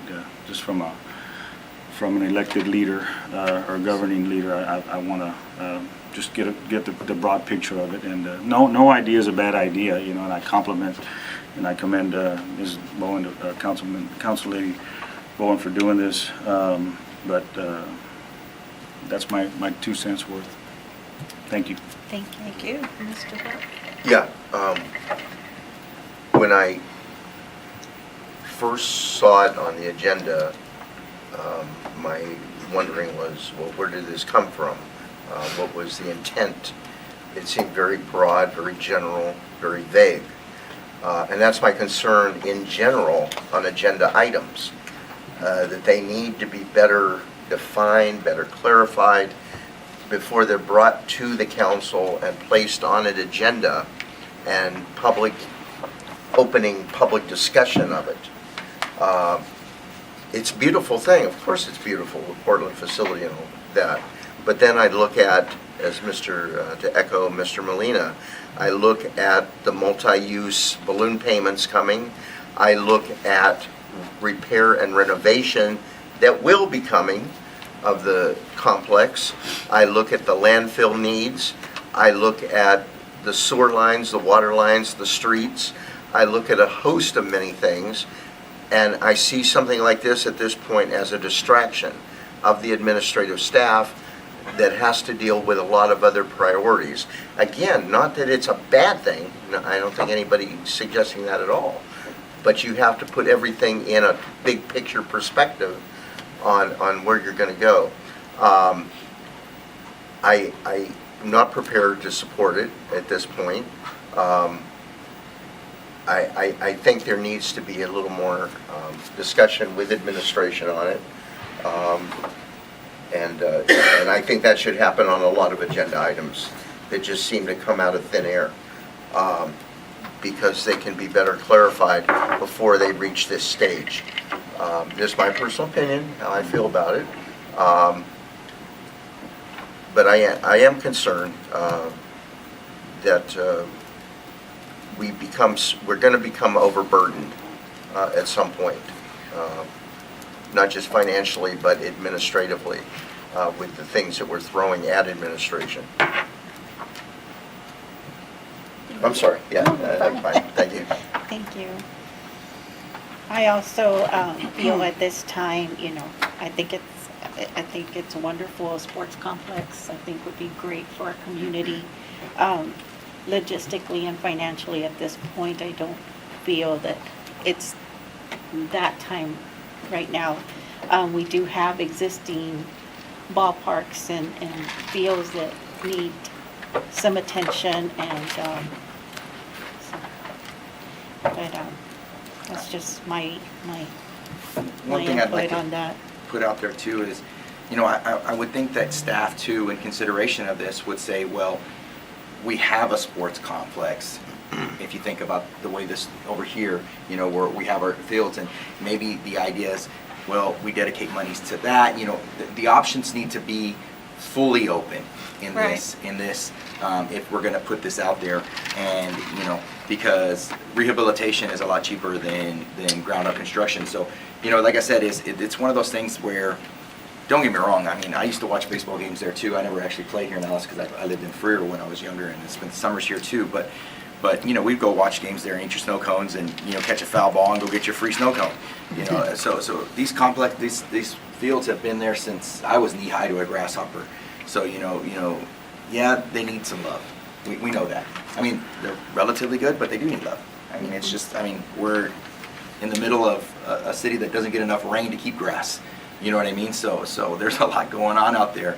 But, just the idea to staff, in my opinion, is again, like they're saying, we don't necessarily need to spend a world of time on it, but keep in mind every option on the table so that we can figure out where we go, especially since, like you said, we took a hit a minute ago with the hot funds not really being an option, where, the idea was hopefully, yes, it would be, but it's always something that we can reevaluate and just keep going from there. So. Well, there's always other options. That's why it says explore options. Yes. And of course, I did not just blow this out of the top of my head. I did talk to Mr. Esparza and Jose Pereira about it, because, every agenda item I try to bring forward, obviously we all try to do our homework. I know I do, prior to that. And I don't expect them to get on it like right away, and we're not giving them a deadline on it. I don't expect it to be happening overnight. I mean, I know it takes time. And I leave it open so that Mr. Esparza and his administration determines how much time they spend on it, and whether it's worth it, or if they come up to a roadblock, they're going to stop on it. That's what I would expect. So that's pretty much, I just think my thoughts on that. resources. Yeah, and if I could just touch on something where Councilman Berkey had talked about the vagueness of the agenda item, but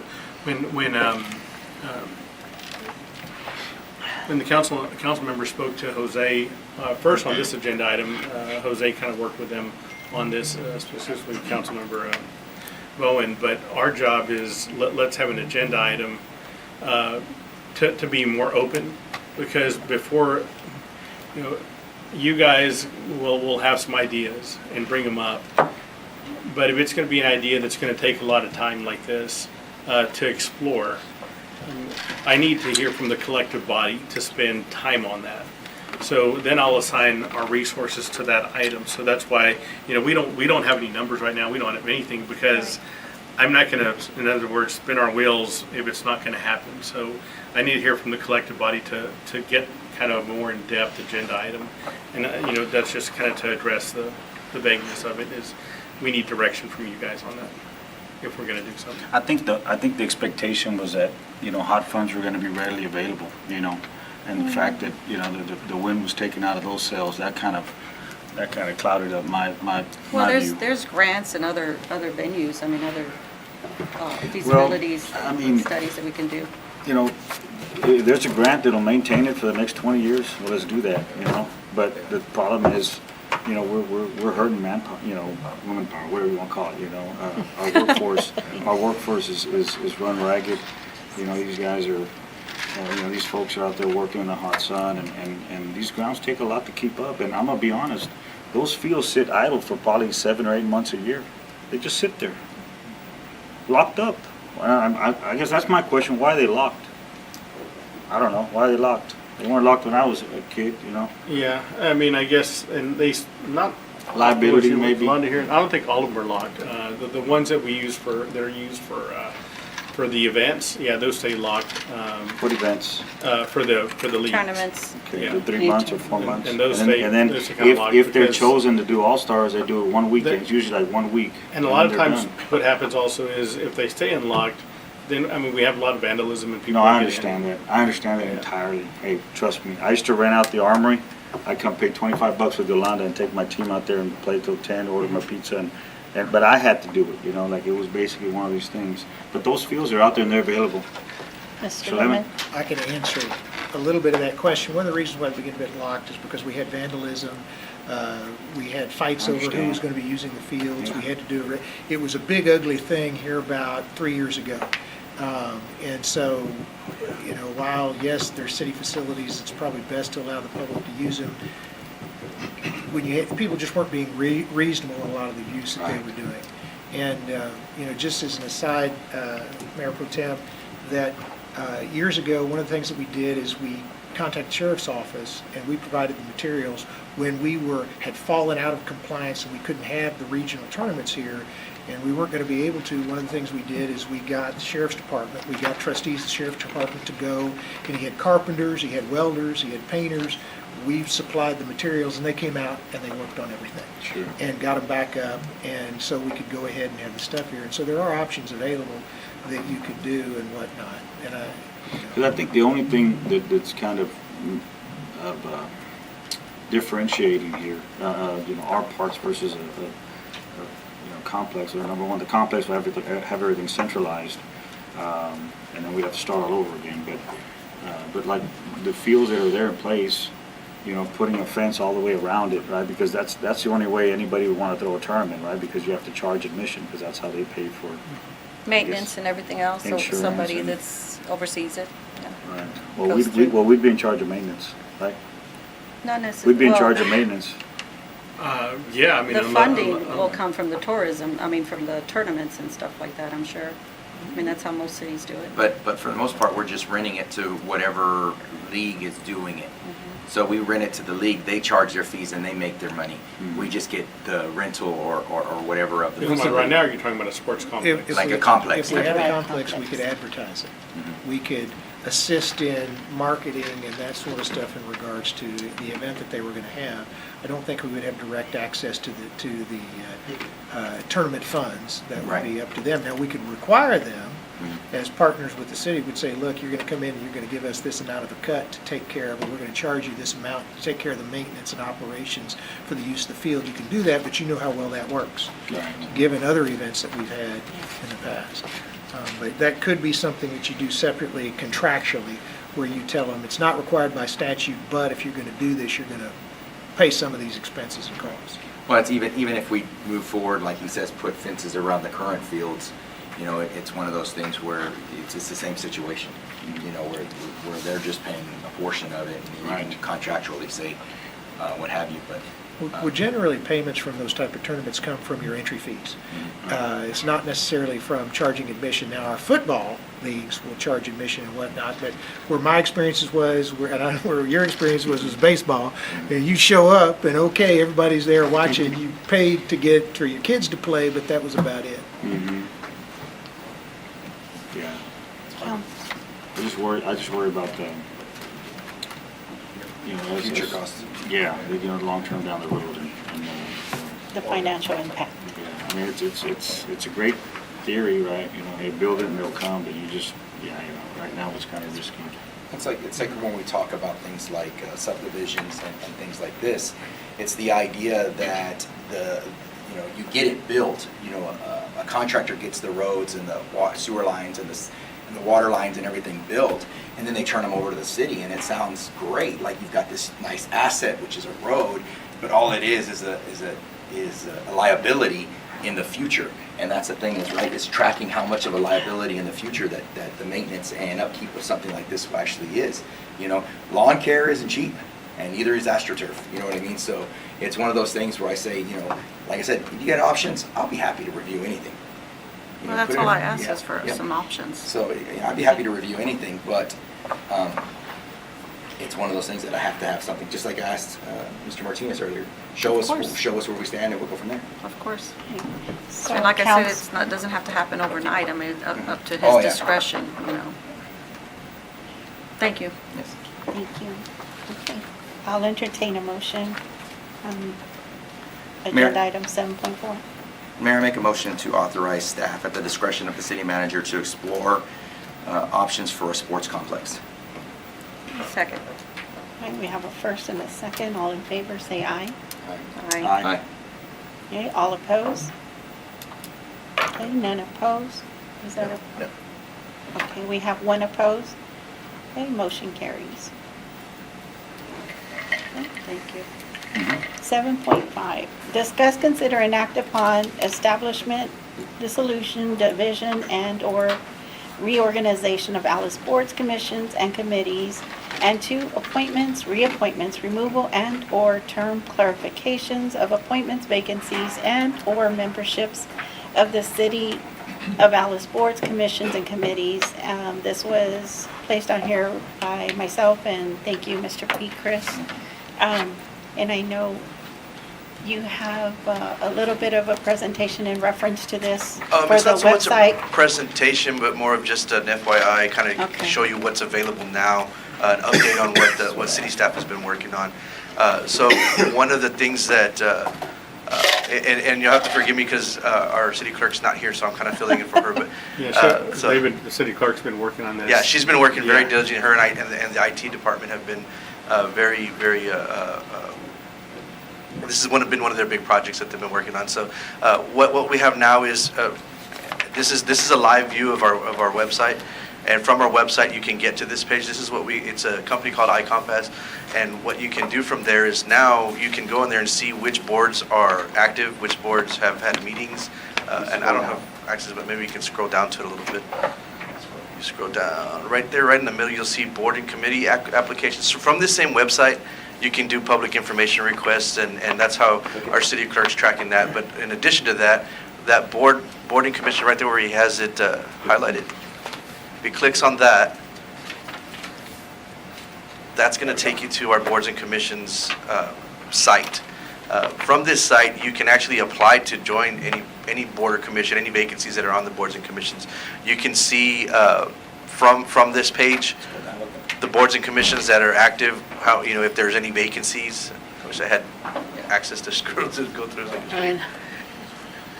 And also the qualifications right there Correct. for boards and commissions. We So you talked click on about that one, several times.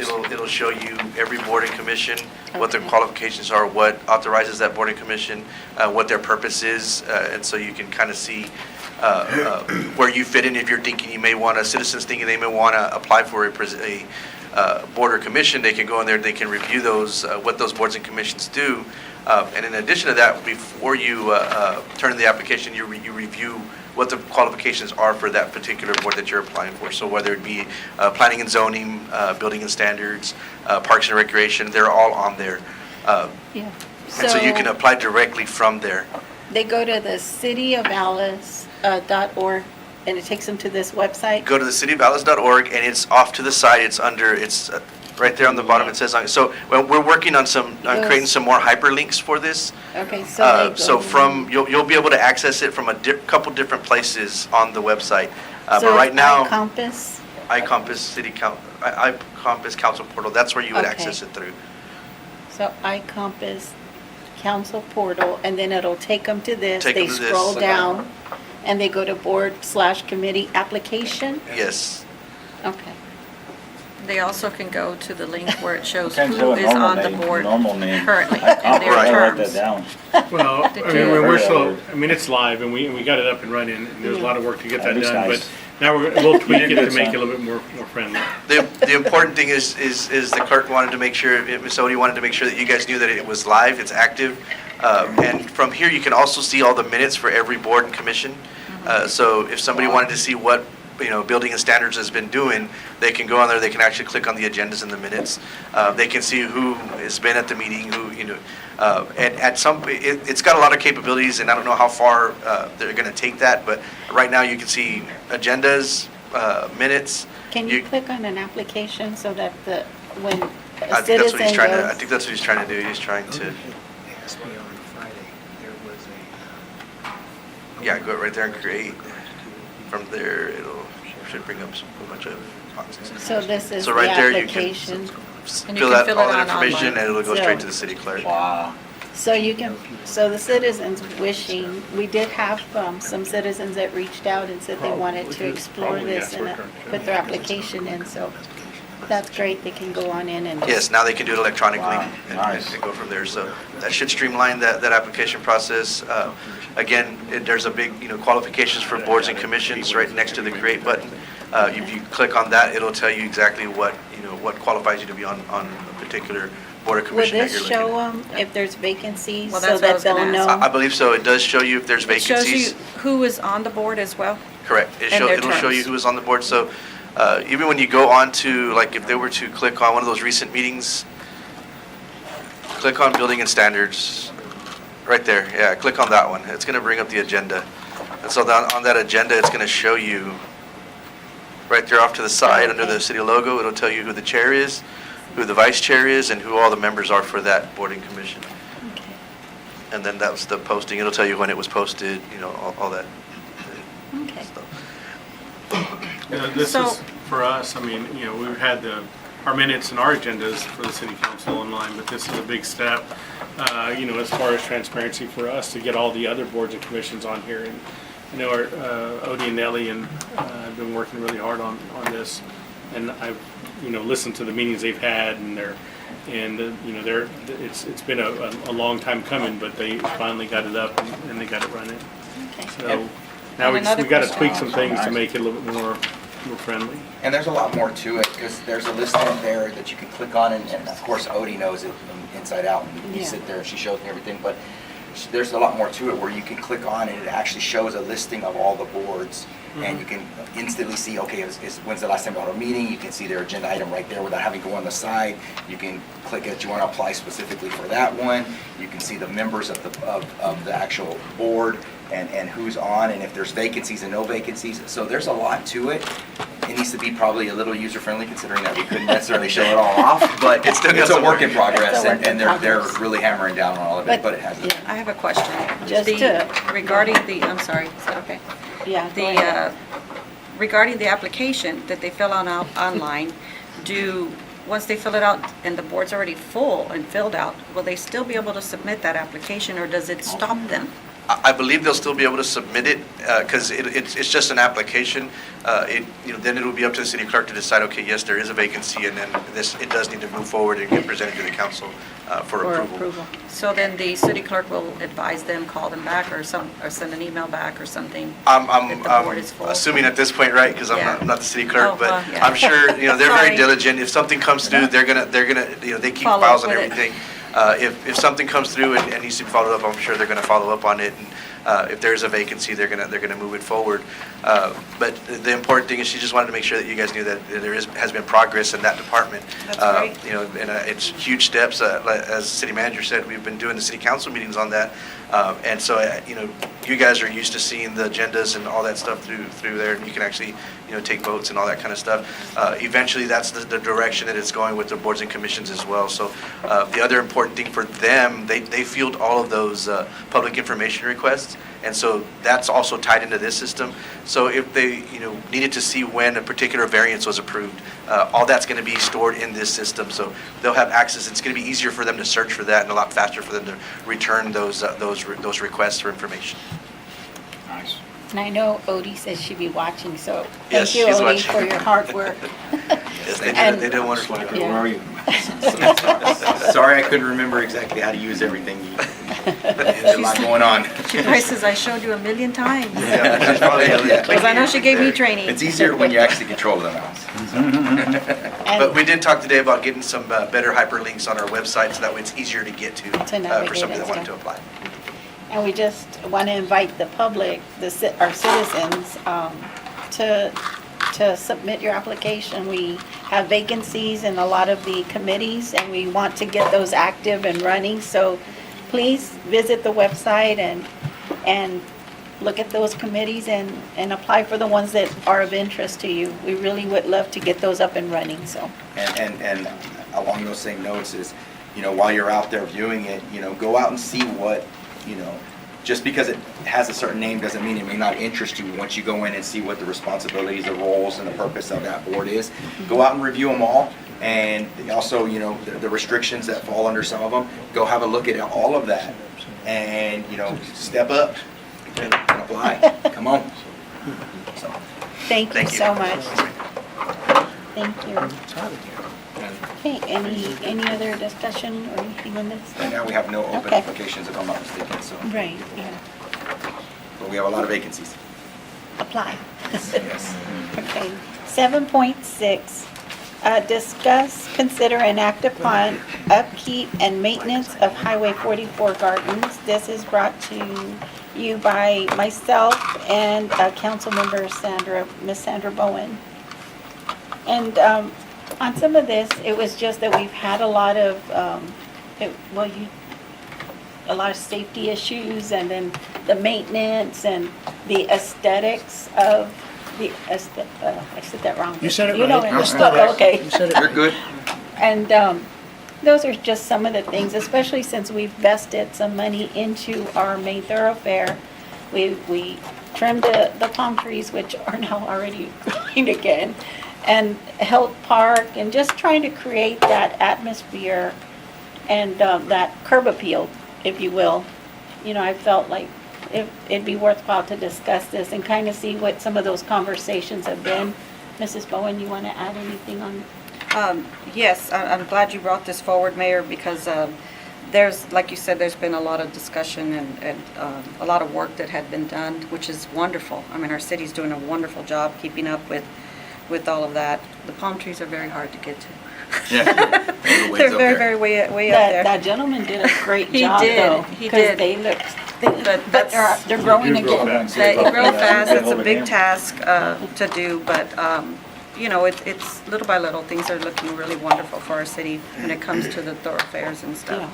But I wanted to support this as well because, discuss this because I know that the school district, the Alice Independent School District had their signs out there, and I did have a meeting with the superintendent, and Willie, and I believe Ms. Buena was there as well, and they were willing to pay for the signs, but there was an issue with the maintenance, and I brought that back to you, and I just wondered where that was, Yeah, so we've had a meeting with the school, and part of this, and so on this, I'm glad this agenda item came up also, Yeah. because I think that, I know, Mayor, you've been talking about these for a long time, and Councilor Bowen, you as well, and I had a conversation with Councilman Crisp about it too, and I kind of feel like sometimes, I've got a direction that I'm going on those, but when I'm hearing some different ideas, then it's better to get the direction from the collective body and say, here's what you need to do,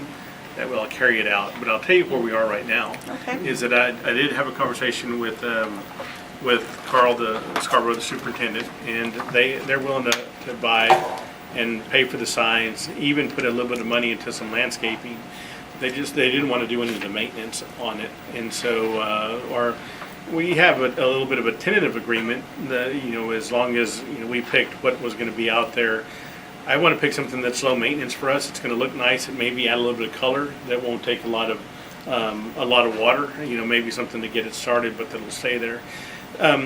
They don't look so bad. There's some that still look good. They have some greenery, and but they do need some more work. We're keeping them clean right now, but we're not uprooting things and changing things.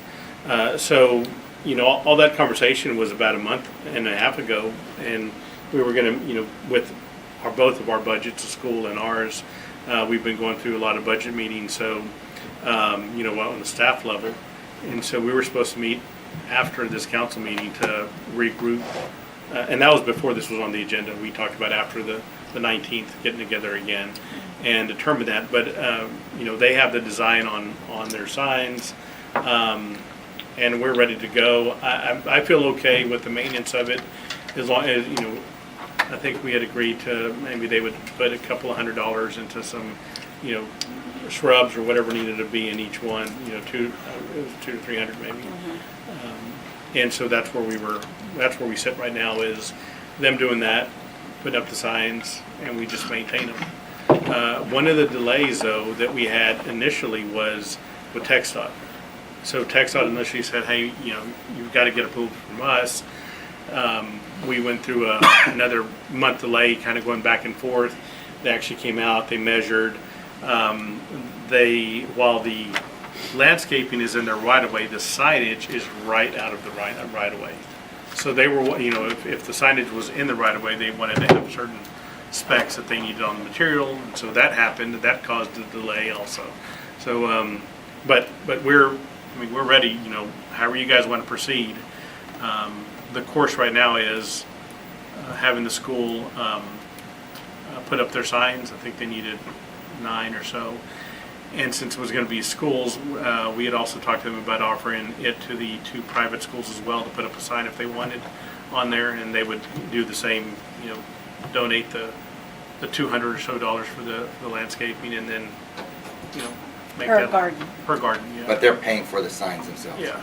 Because that was one of the things that got me, I'm sorry to go in here, was, it was initially done however many years ago, and then signs were ripped off and they were hanging down, and the maintenance of it is for the maintenance of the garden. landscaping or everything, because, I don't think we should be responsible for their signage, right? No. That's theirs, But but. our agreement, when we haven't formalized a written agreement, but our Right. agreement would be that if we feel that a sign is falling down or needs repair, that we would be able to just remove it already and not wait. And so we don't have a written agreement right now on that, but we would have one that would allow us to do that. Well, I know when I talked to Dr. Scarborough, he mentioned that, the signage that they plan on putting up there is a lot more sturdy. They even talked about replacing the poles that are there. And it's kind of like the sign that was made for the ballpark, Pee Wee Park, that we renamed, that metal, those kind of signs. So it's, and redo the boards and stuff. Their material, though, Material. is, they don't have any metal in these signs. We talked Not about that metal, as well. yeah, the But other they're- kind. The original ones. Yeah. Whatever Yeah. it's made of, yeah. Their welding department and metalworks doesn't have the ability to kind of create those kind, and so they were going to do back on the wood. My recommendation, they're using 4x4s. My recommendation is if they're going to do that, use some, more substantial footing. Even if it's a 6x6, a little bit more expensive, but it'll look a lot nicer on the sign, or a round pole or something like that. But for us, do you guys want to have a restriction on the material? Do you want to have a restriction on that? If you give me direction, I'll carry it out. I personally do not like the look of the wood. Yeah, I don't I like that. agree. I prefer, and I also had conversations to see if there was any way of incorporating, like maybe the college that has a welding department or something that would help. I don't know. But I think ironwork would look much nicer than the wood. That's my personal opinion. I don't know what's your It lasts thoughts. substantially longer. There's just a lot more to it. Just personal opinion is, I think it looked nice when it first went up. Right. Nice. And then a few months later, it was torn apart, and we had that big windstorm or whatever, and it didn't last. You know what I mean? And it still looks like that out there. We've removed some of the signs and all this stuff, but we just got blank wood and stuff up there. We don't want to be to that, because I had thought initially, when I first went into Mike's office, I was like, so we're going back to green? So that the lawnmower can just rip everything out and go Option two. back, and he says, hey, we've got options. I'm like, all right, That's well, right. tell me what your options are. Yeah, You know? and that's another option, though, if you, all that can be removed, but there is some landscaping that's there already. If you didn't want to have any signs there, then, we would spend a little bit of money to put up some kind of shrubs that have some color. We can put up shrubs that don't need a lot of maintenance. And I don't know a whole lot about it. I know a little bit about some of the shrubs, but, wax myrtles stay green all year round. Texas sage, they bloom a little bit and they're not too hard to maintain. John planted some esperanzas outside his house. Those things will grow like crazy. I saw that. But Those sometimes, weeds. yeah, they do need to be trimmed, so that may not be an option. But that's what we would do. I'm not against signage if they're willing to pay for it. That's what I'm trying to say. So I'm not against it. I just want it to be A nice sign. not nice. I don't want to be waiting a few months down the road and us having to go through and clean it up What and got tear us it here? down. Why are the bad guy? Why are the signs there? Why did we start doing that? I don't know when. Long So time ago. I'll tell you. And no concrete. Mr. Janda. Lemon? The city had entered in that we had complaints about fixing those. There was some debate. We're talking about when Juanito was the mayor. I'm sorry, Judge Juan Rodriguez. When he was the mayor, is that there had been discussions about who responsibilities was. It was clearly our responsibility as our right-of-way. And so then we had a new city manager come in, and he took efforts to get under a contract to have them maintained and reflowered. That was done. Unfortunately, that agreement fell through with responsibilities that people were supposed to pay, and then his follow-up option was the school districts were going to go ahead, and our understanding was school district, they would put the signage out there and they would go ahead and maintain those areas, and I think that was at the end of my tenure on the council, and so it was something to try to help them look nice and whatnot. Originally, my understanding was the school district was going to maintain them, go out, water them, trim them, that sort of stuff as well. But they didn't. This is a dumb suggestion, but I'm just kind of sitting here listening to everybody. We just talked about hot funds and stuff and cutting back and how we're so strapped right now, and the school district, no offense, they're good, right? We all know that, right? They collect twice as much. More. Right? More. Are you Three thinking times. of putting up what Like Finley maybe was in maybe a something golf for course? the multi-use, maybe a sign for the reservoir, maybe something for downtown. I don't know, just something to I think promote we us could right do there that on too. Side That's of what the it's about, Well, promoting.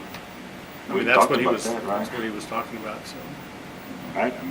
That might be something, because I don't want to run into these problems later down where they're not helping or they kind of forget, or I say they, but you know how people get busy, we all get busy. Intentions at the beginning, the initial intentions are always great, and we got this beautiful idea, but that way, it's our property, right? But the thing is, there's no irrigation out there, right? No. So that makes it even harder, How long have we gone without rain? We spent all this money, everything dies. You got to find native hardy, sage, I don't know, some kind of, that's just a Who thought. does your landscaping? Is your yard's beautiful. Oh, thank you, appreciate it. I love your yard. Yeah, I appreciate that. No, but I have a sprinkler system, that I turn on at night. No, I'm just kidding.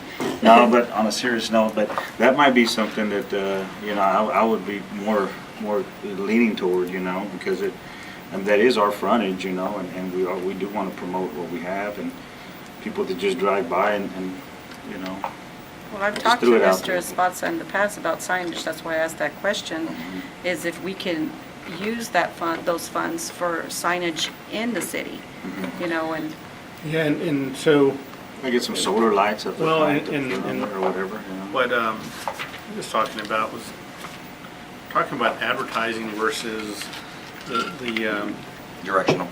the directional, Yeah. because the advertising, general advertising for Alice doesn't qualify Doesn't there. cover, yeah. Although he did say that it doesn't have a, he left already, I guess he left. Yeah, I thought it was odd how he was saying it's okay. Minimum 15. It's okay to advertise Yeah.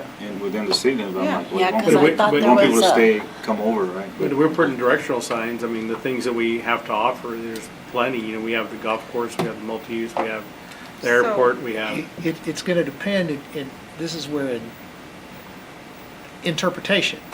You all interpret with your city attorney's, say, and, well, it's directional.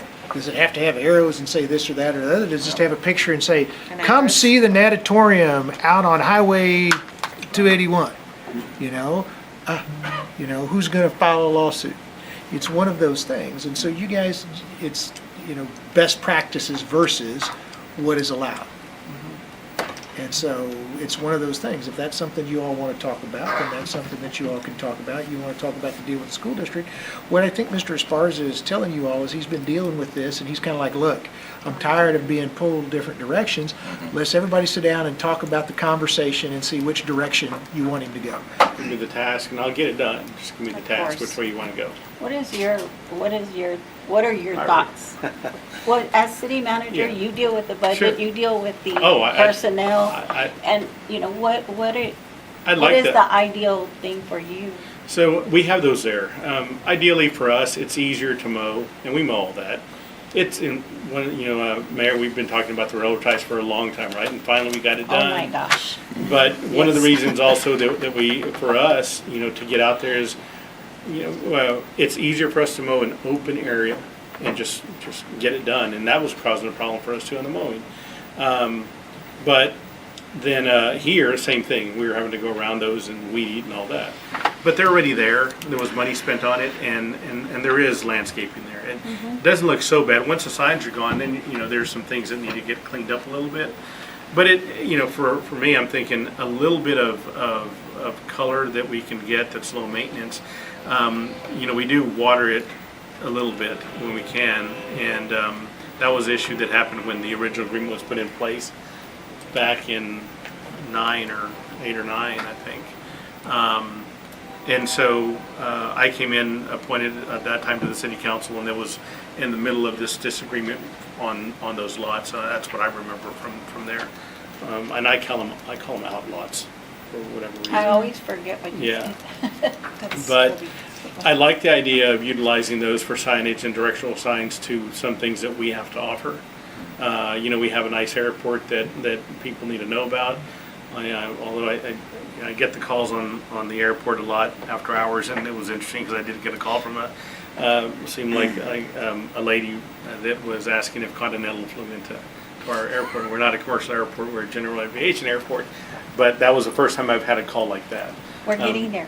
No. Yeah, most of the time it's the private pilots flying in asking, is there fuel, We just need hours and 30 things feet. like that, yeah. But, our airport, the multi-use, the golf course, Lake Finley, we could certainly use that, for that. And that, you guys can determine what kind of signs you want, if we need to get them How many are there fabricated. now? Look, we just, pardon? How many are there now? There's I was 13. gonna say 12 or 13. 13. There's 13 down the street? 13. Oh my. Yeah. There's a lot of them. There's 13. It can happen. So, if you guys want me to come up with a plan and bring back to you guys to see an idea of what to do, y'all notice this new sign right here? It's Yes. Oh, yeah. a metal sign That that is was so done. nice. By Rock and H, Design and Build. That's That's cool. kind of the idea of when we had the branding, kind of the metal look that we have, we use at Anderson Park, similar to this, and so we could utilize something like that, as a signage. and- Worst case, maybe every other Yeah. landscaped area, about the water tower, we can do kind of get creative or something. Oh, that's, yeah. Yeah, I think there's plenty that we can market, and put up there. Plenty Yeah. of I think wonderful that's a things our good community idea offers. for Mr. Even one for Esparza downtown. to put something together and bring it back to us Okay. to review. I'm a big fan of, if we're gonna be responsible for it, we're fully responsible for it. So if the signs mess up, we can go in and fix them right away. We take care of it because it's it's ours. It's our decision to make and we move on it. I really like that. I think we're on point with that idea, So- Mike. So we'll work it out on a staff level and bring it back at our next meeting to have a plan of action for that, to incorporate the use of the hot funds and how it qualifies, and maybe some kind of partial rendering and ideas on where they're going to be each one and what we want to advertise. I can certainly do that. Yeah. Sounds great. I like that idea. Murals, whatever. Yeah, oh, yeah. So Is that a motion? council can have a motion and give direction to our city manager, Mr. Esparza. Mayor, I make a motion to authorize the city manager to evaluate options for city-owned, city-operated, city-maintained maintenance of the Highway 44 gardens. Second. Okay, we have a first and a second. All in favor, say aye. Aye. Okay, all opposed? Okay, motion passes. Thank you, council. Okay. Let's see. Okay, 7.7, discuss, consider, and act upon follow-up report presentation on status of A Community Thrives Act grant funding opportunity for the Alicia Salinas City of Alice Public Library. Mrs. Reeves, thank you so Good much. evening, Mayor and Council. At last month's meeting, you authorized staff to complete any documents required for the library to be considered for funding through the Gannett Foundation Community Thrives program. Our team members include Janine Bertuca, Yolanda Bueno, Councilman Pete Chris, Hector Varial, and our IT department, Jose Padilla, Nellie Cerna, and myself. The process that we've gone through and are at this point, we had to submit a packet to Mighty Cause fundraising page to request that a database be set up for the city on that page. And then that request had to be approved and was necessary in order for us to complete and have access to the application of the Gannett Foundation for any potential grant. And then once we got that database approved, we registered for a Community Thrives in the Gannett Foundation and gained access to the grant application, which we submitted 2 days ahead of the deadline. And then once that application is accepted or approved, then you go back to the Mighty Cause fundraising page to set up your fundraising page, which the team has been working on diligently and has set up now. And the fundraising portion of this program started yesterday at noon, and it will continue through August the 12th at 9 p.m. Eastern Time. Because of the dollar amount, we are required to raise $3,000 in order to be eligible for a Gannett Foundation grant. If we don't reach that goal, we still get the donations that are made on the fundraising page. Okay. And we attach the questions and answers and surveys Yes. and the rules to your packet, and we'd be happy to answer any questions. Councilman Chris and Hector are going to walk you through the fundraising page. Okay. We'll go through the questions first, and then or do you want to do I that I think we first? should present it real Yes. quick, and then we'll go from there. Okay. So what you're looking at here is our page. It's very, very easy to see and use. What I want to make clear real quick is the $3,000 that she's talking about that we have to raise is fundraising. It's not the city coming up with it. This program is called a Community Thrives. It's coming together as a community and making donations. So if you see here, we have a donate button, you have a fundraise button. Our goal is $3,000 to raise. That doesn't mean that's all we need. We can obviously use as much as we can get for our iLibrary, obviously, but that puts us in the running for the $10,000 grant that can go towards a Family Reads Together program. Which is crafts, all kinds of stuff. I wish we would have talked more about that, but nonetheless, it's not the subject here. It for now is the fact that, the $10,000 has to go to that program, but if we raise 5, 10, 15, 20, whatever we can get from our community that comes together in order to raise this money can go towards the library as a whole and that project. So we have a lot of opportunity here for our citizens to come together, but where we're gonna, if you scroll up just a little bit so we can see the about. So, I'm sorry, down, I apologize. Scroll down just a little bit. So there you see, okay, stop right there. So there you'll see that we have just a quick description of the program itself, which is where the majority of the grant, where the totality of the grant has to go towards. And then you have about library there. But what happens is aside from this being a fundraising organization, which is the City of Alice raising money for the library, you have sub-campaigns. So this is where it gets a little fun, all right? So a sub-campaign has been set up for every one of us on council. And what you do is you text out. How tricky of you. How you text out to your friends and they can donate to your campaign. Your campaign is designed to actually go into the full tunnel of it. Right now we have Councilman Bowen, mine was up there a minute ago. We have the mayors. So you'll be getting these later from Hector. You have your username, your password. You can change your picture. You can do whatever you want on these. But this is for you to reach out to your people, right? And I don't say that as in, but it's, you have close friends, you have family, you have people that are willing to, to take that text from you that you can hit that donate button. If you'll scroll down a little bit more. Yes, I did it. I went that far. So now we have up here all of our campaigns that will be going to push to try to raise some extra money. I don't think it'll be a problem. If you go down a little bit further, there are also supporting campaigns.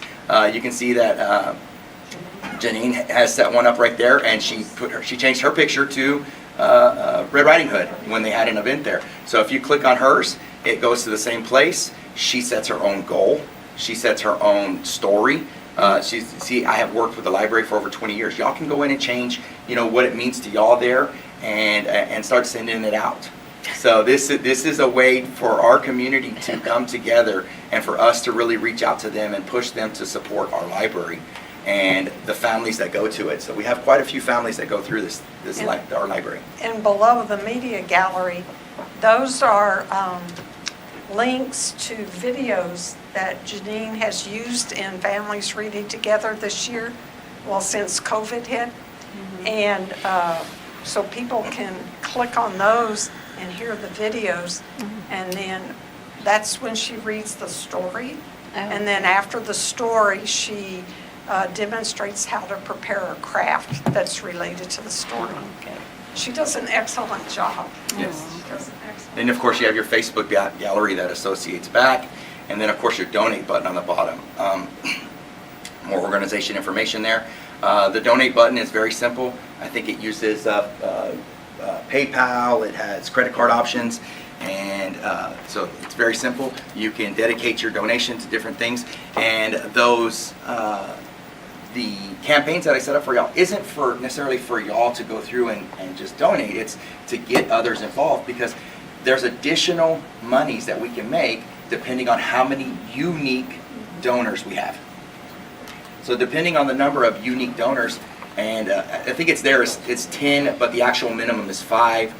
So you could donate 5 and put your information in there, credit card information, and what is it, 25,000? Up to 25,000 can be gained depending on how you qualify for unique donors.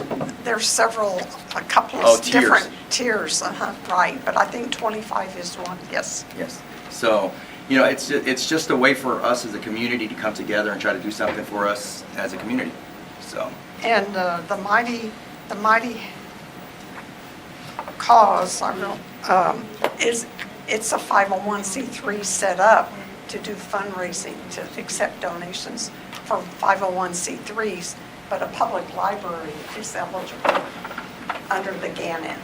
Right. That's why I was when I was reading through it, I was like, okay, it's for, so. But as Councilman Chris told us, public libraries are, and yeah, they're the only governmental entity that qualifies under this program. under the community tribes. Okay. I was wondering So how that worked. if we as a council So- and anybody else that wants to go through and share the link and do everything you can, and staff like Miss Janine already did, I know Jose's already got one set up also that he just hasn't made go live, goes out and shares this, we hit the 3,000, we're at 13,000. But we can continue to go from there and do things more for them. This is just the start of what I think that we can actually do in this thing here. Are there any guidelines if we raise this dollar amount? that it has to be, obviously for the library, but like certain things, just, it has to go to that If we- budget? If we get a grant, Mhm. we'll have to look at the grant At how it's- agreement to see what it says. But as Councilman Chris said, if you get a grant, the grant we're looking at, the operating grant, it would have to be for this project. Right, because we applied under the project, A Family Reads Together, the majority of not the majority, the grant money, from what we read, and of course, we're gonna need clarification from Right. legal and so forth, but just from what we read, the grant money goes towards the program. Now, our budget is somewhere around just under 15,000. It's just, right, it's a little over 10 for It was this 13 project. something. Yes. I thought 13 So, yeah, something. so, But the fundraising can go toward operating. yes, but the fundraising here, they're donating to the City of Alice Library, so we can utilize it. So if we get more than we need to do the program, it goes towards our budget for the library. And, as far as I'm concerned, we can definitely use air conditioner over at the library. Oh, gosh. So we need to push this it's thing pretty hot. good. And as Councilman Chris said, we'll get clarification as we get to these points. We'll check with John, and we'll also get clarification from the Gannett Foundation with regard to any grants. So we were sneakily waiting till today to set up everybody's campaign, because y'all should have got an email in your city email that says that Community Thrive is now set up. Yes, I saw So y'all saw that. So that's what it was, is we were setting up y'all's campaigns. If y'all have any questions, Hector or myself can answer anything, but Hector will be sending out all of the links to the individual campaigns, plus the main campaign, which is the City of Alice campaign. And then in addition, we've added quick widgets, if you want to bring up the library page or the homepage there. So now, under the library there, is that the library or is that the cities? It's the cities. So now under the library, the first thing they'll see there is, well, it's not loading, but there it is a link to the campaign as a whole, right there where he's hovering at the top. Or they can easily go in and start a quick donation. So you can send people to our city library page, simply like that. They can follow the link and check the progress up top. But it won't go to our goal. But it doesn't go to your goal. It goes towards the ultimate goal, right? So I'm competitive. So if they click there, if you would, it takes you back to our page where our campaigns are listed on the bottom. And That is so cool. so, and then, staff and other members, members of, we have a support group out there. It's a Friends of the Friends of the Jim Friends Wells of the- County Library. Yeah. Friends of the Jim Wells County Library. If they, or that, I don't know, if they want to start a campaign of their own, they simply click fundraise, create a login, and now they have one of their own. Now the thing that everybody needs to remember is, it doesn't matter who creates a campaign, it all Still gonna go goes into the pot. towards the ultimate Yeah. goal. Right? So we don't need to worry about anybody saying, well, I'm going to create a campaign of my own and raise money. You're raising money for us. Are there limitations as to how we share this link? Just, no, I mean. Friends sharing, friends sharing the link and different. Get it out there, and the more people that see your link, the more opportunity there is to raise money. That's nonprofit, go at it, right? Because that link, like this one here for me, if you read across the very top, it says PHC for Alice Library. So they're all basically set up along those lines. So we all have our own individual links, Personal link, yeah. a personal link. Excuse me, I'm sorry. Yeah, no, go right ahead. The Gannett Foundation will will issue notification of grant awards in October. In October. The fundraising for Community Thrive ends There it is. Look. August 12th. Okay. But Can the give grant one right now. awards won't be made till October. And Okay. But we'll be able to go in and see how much money we've raised. And it being a 501c3, the great thing is we don't even issue like letters. The Mighty Cause organization does, because they do keep a small portion of They it. give a There is a fee. receipt. There is a fee, but yeah, they give the receipt. There is a fee, but you can choose to, when you make a donation, you can choose to pay it yourself, or you can let it to be taken out of the donation. And they say something like over 80% of all donations that they've ever had, Pay it. the person pays that little fee. And it's not much. I mean, on, what did we say, on $5, it was like 40 cents, and And I that's like, think- because they don't reach a threshold. And I think on $25 is $1.26 or something. There's donations ready, And it's ready to start receiving. but has there been any donations? Yes, there is one donation that has already been made $25. of Was it by $25. you? Nope, not by me. Not by me. by When we you. were testing things and That's running through a couple of cheating. things. Nope, it wasn't me, and it actually did not go towards any of the campaigns. It went towards the main goal. Oh, okay.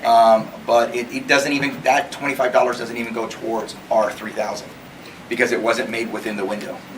Oh, wow, okay. So, because the thing is that we could technically leave this open for a year. Now, the monies wouldn't go towards the grant matching portion of it, but it still goes to the library. So we can continue to raise money for the library throughout the year if we wanted to. Gannett's Foundation, A Thriving Community, the fundraising for that started yesterday Oh, at noon. I see. And our $25 contribution came in last week. Oh, how nice. It's still there. It's still, I mean, it still shows there, but it Still doesn't there. necessarily go Yes. towards. We still We're get still it. getting it. It doesn't. And he paid the fees, Paid the so we're fees. getting all $25. So, It's a yes. he, huh? Yeah. He. A team Michael, member. did you Wasn't- donate? Wasn't me, I wasn't there when they were doing all this. It's a he. And he clicked to stay anonymous, and no, it was not me. I'm just saying. It was not me, but he did. I'm They just did a kidding. phenomenal job. Mr. setting up. Esparza said yes. he'd do one for each of. Yeah. The grant application was easy. Yes, yes. But he jumped on it because I know we gave you about Yes. 4 days to get it done, so. Yes, Thank thank you, you. Barbara, Yes. yes. And Mr. Chris, you're amazing. I love the work you did on this. So So, the fact that they could set up a fundraising page in just a couple of days. Yeah, our IT people, thank Yes. you. Hector. Amazing. Hector and- Hector. Yeah. Wonderful. and then we had Janine came through and did all the. Oh. The photos The and- filling it in, the photos, the giving us the descriptions. and exciting. Yeah, she did. Putting the words to it all, and She's Okay. very tech savvy too. Oh, that's good, yes. so we'll be giving you all Love of our y'all's campaign library. information later on tonight, tomorrow, so y'all can start sharing it. Well, that's And I will not share before y'all, I promise, because I already have it.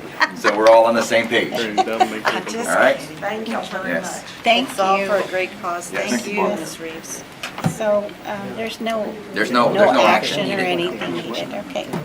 So we will move on. Thank you so much. Thank you, Mr. Barber. Thank you, Ms. Barbara. To agenda item 7.8, here status report on June 2022 month-end financial statements, summary of funds, and delivery of June 2022 checks registers. Thank you. Hello. And I just wanted to remind Gabriel that he's given you all the packet, and so unless you all have specific questions, it's not necessary for him to go line by line through it with the slideshow.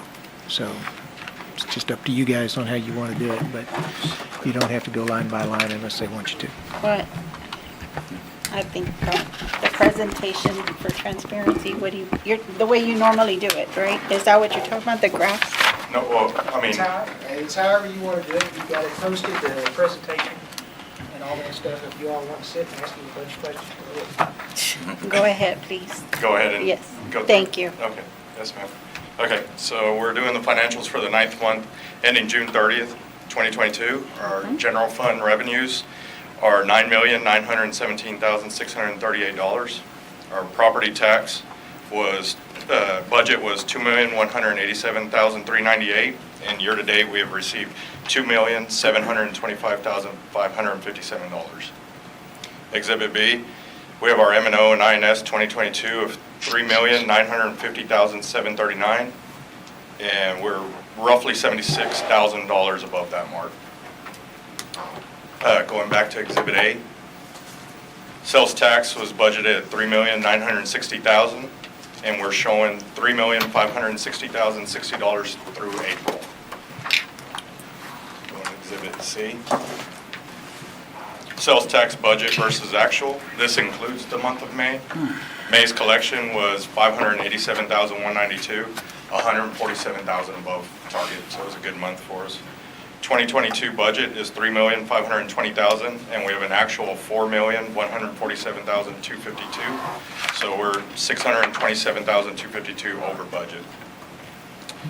Exhibit D, we have actual 2022 versus actual 2021, and we had an increase of roughly $470,000. Going to Exhibit E, general fund expenditures. Year-to-date, we have $10,060,941 in expenditures. Some of our larger ones we've touched on before is fire department, sitting at 98%. Again, that's through the overtime and TIFMAS that Patrick and his team's been working with us. We're hoping to see some reimbursements for that pretty soon. We're working diligently, so hopefully it'll change around our general fund. Our police department as well has some overtime, so it's sitting at 85%. Street maintenance is sitting at 80%.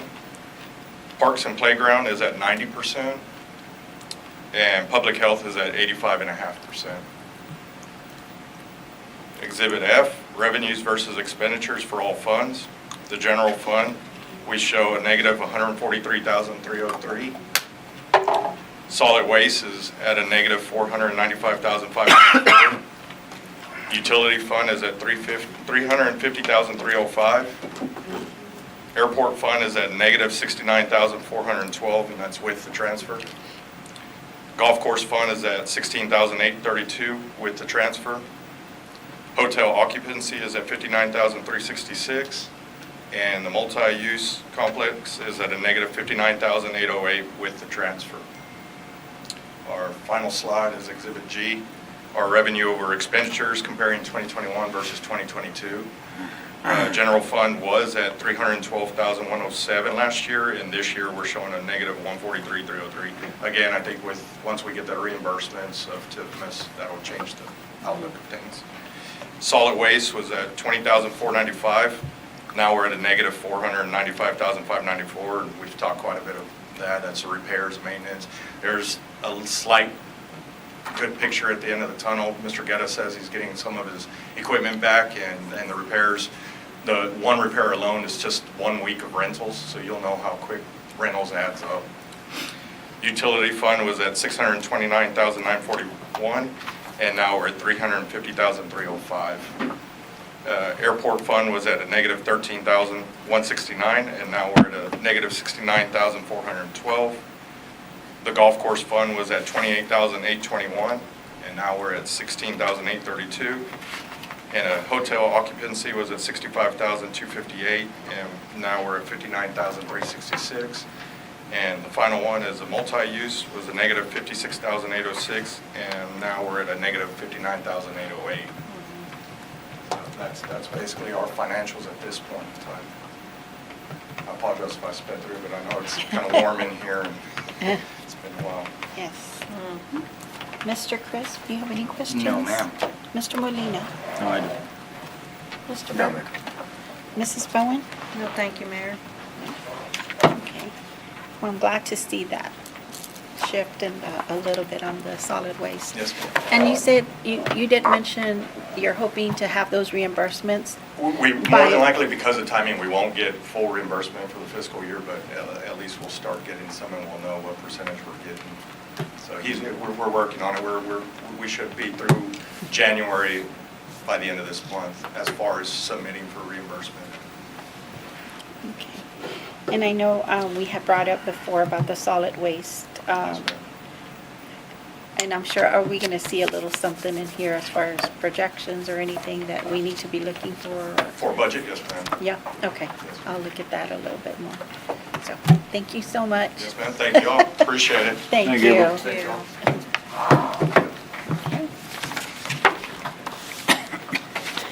And then, y'all's favorite 8, adjournment. Motion to adjourn. Okay. Second. Okay, we have a first and a second. All in favor to adjourn, say aye. Aye. Okay, all opposed? Okay, meeting adjourned. It is 7:13 PM. Thank you so much.